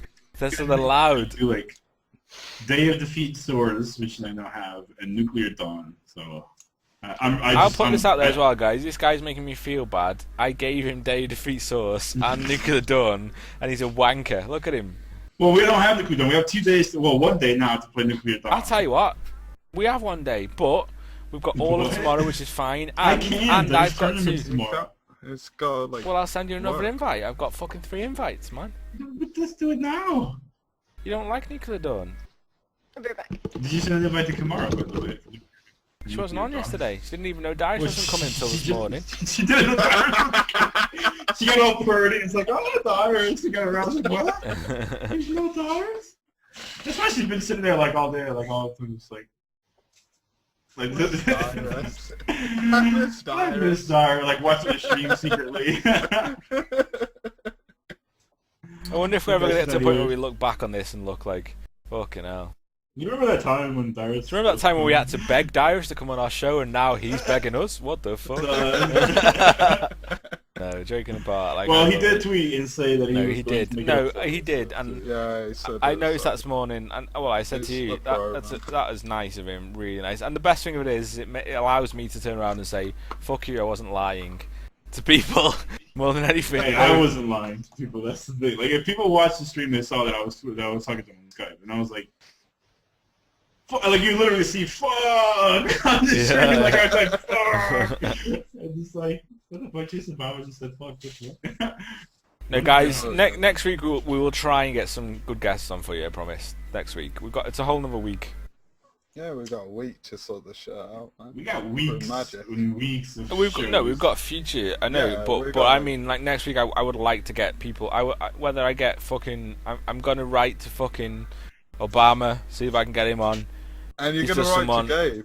I'm gonna write to Gabe as You're well. gonna write to Gabe. I would like Gabe on because I think everyone wants to know the question: where the fuck is Half-Life 3? You know, I owe you that as a gamer. We want to know. I mean, that's it. We can send him the YouTube video for this because you're wearing a Half-Life 2 t-shirt the entire thing, The Josh. entire thing, Yeah. yeah. Half-Life 2. Sold. motherfucker. Sold. So, Paper, maybe you can start finish with your bird, Paper, and start dating Gabe's daughter, and then maybe you can pull some strings. Why does it have to be Paper? Why can't I date Gabe's daughter? Why is it always Paper? Is he like our is he like our man whore? Paper's our for man Gaming whore. Look at Invaded? him. Look at him. Wow. Paper just is just the sort of guy. Look at him. OP. He does not have squeaky bum time. He doesn't He have has it. Bush. I don't have Bush. No, but not. Just look at him. He does not have. He doesn't even know the meaning of squeaky bum time. Look at him. He doesn't understand it. This is He just is like. He is just there. You know. That is it. That is. What you see is what you get, and what you get is all fucking man. Look at it. It is 100% man. manly man. Paper. Oh my God. Oh, man. So, Kamara, we were discussing the reason you were so sad today, and with your hand on your chin and stuff, because you thought Dyrus was coming, so now you're like, oh, I'm gonna miss my daughter. Yeah, that's exactly it. It's I'm just so tired after yesterday as well, and plus traveling the day before and only getting 4 hours sleep, and then having to get up early yesterday and like do stuff for my birthday. But yeah, Yeah. I just- Happy I birthday, just- Kamar. thank Happy you. You old bitch. You old I just like bitch. to say that I was the first one to tell her happy birthday. Yeah, you were. So, Except for yeah. Mark. Mark was the first one, but you were He the first is one not that here. wasn't. Yeah, well, that's fine. You can have I that. was the first one that wasn't. You can have that, but I know damn well that if Kimmer wished me happy birthday, all I'd get is that you're an old fart. So why should I celebrate her being an old fart now? Yeah. She's I like think older. I've broken my skin. You've When I broken your walked out skin. there, yeah, but when I walked out, I walked into the door. I opened the door and I stopped it with my foot, and I Kimmer, just went. I thought you were going to it's say not- stopped it with your face. I know, Well, I I know did. we're all disappointed that Darius didn't come, but it's not worth that, okay? It's not very. He'll come eventually. He will come eventually. He said he would make it up to me, so... So yes, people are saying, I wish you could play TF2 with everyone from GI. We should sort it out. We'll organise an event, actually. Yeah, we'll sort that out. I don't want next to week, destroy you guys, I'm sorry. There's even more reason to organise the event now, because I want to shoot Opie in the fucking head. So yeah, It's not regardless... gonna happen because I play this Let's get it sorted. I'm still going to shoot you in the fucking head. Regardless, we'll get it sorted. We will get it sorted, guys. We'll sort out an event. Next But week, I tell you what, or no, the I tell you week what, after. guys. It's your fucking mission as viewers. If you like the show and if you like what we do, help us get to 200 followers. If you can get us to 200 followers by next Friday, whether it's just telling your friends in fucking college or wherever, just follow, or even go and make fucking other fake Twitter accounts. I don't give a shit. Get us to 200 fucking followers, and let's. We'll organise it. We'll organise an event, a whole day to play in TF2, literally with viewers. I promise We may you. even have like some cool like mini tournament, but that's not Yeah. saying that we are gonna have that. We may if we decide that organising it is worthwhile. Just throwing wood in the fire right now. It's like, oh, I would have organized a tournament. No, And no, the no, prize no. will be a TF2 hat. Oh, just to be original. We'll have an event where the winner of the event gets to make one member from the Gaming Invaded casting team, which is all of us lot here, say record a phone message for you. So we'll record a phone message for your answer machine, where you can have it answer like those guys. You know, like you can have Opie going, "Hey, best thing since sliced bread," or "Hey, this is squeaky bum time," that sort of thing. You know, Bum time. leave your message after the tone. Yeah, exactly. Why, that sort hello of thing. there. Like Akalea comes at the end of the show. That's a great friend. I know. Thanks for the support. Now go follow Getting Invaded on Twitter. But Yeah, no, we guys, got seriously. TF2, but yeah, I want to play Nuclear Dawn so bad because I saw that you can play a stealth character with daggers. I'm like, oh, Oh hell yeah! it's got my name all over it right there. Go and So- play it. I'm gonna make food, guys. Seriously. Anyway, let's wrap it up for the recording part. Then so everyone can say bye and night and stuff. Hey guys. Just for the recording part, we're still For gonna be here. the recording part, guys. Goodbye, good night, Bye God guys. bless, sweet dreams. Twitter.com Love you all. /GamingInvaded.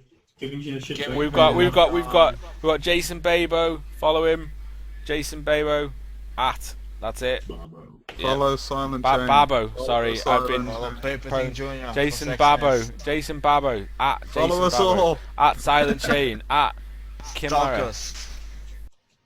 At I Am Hidden. At Papa Thing JNR. That's what Mumble says. That's all he's getting. Papa thing, yeah.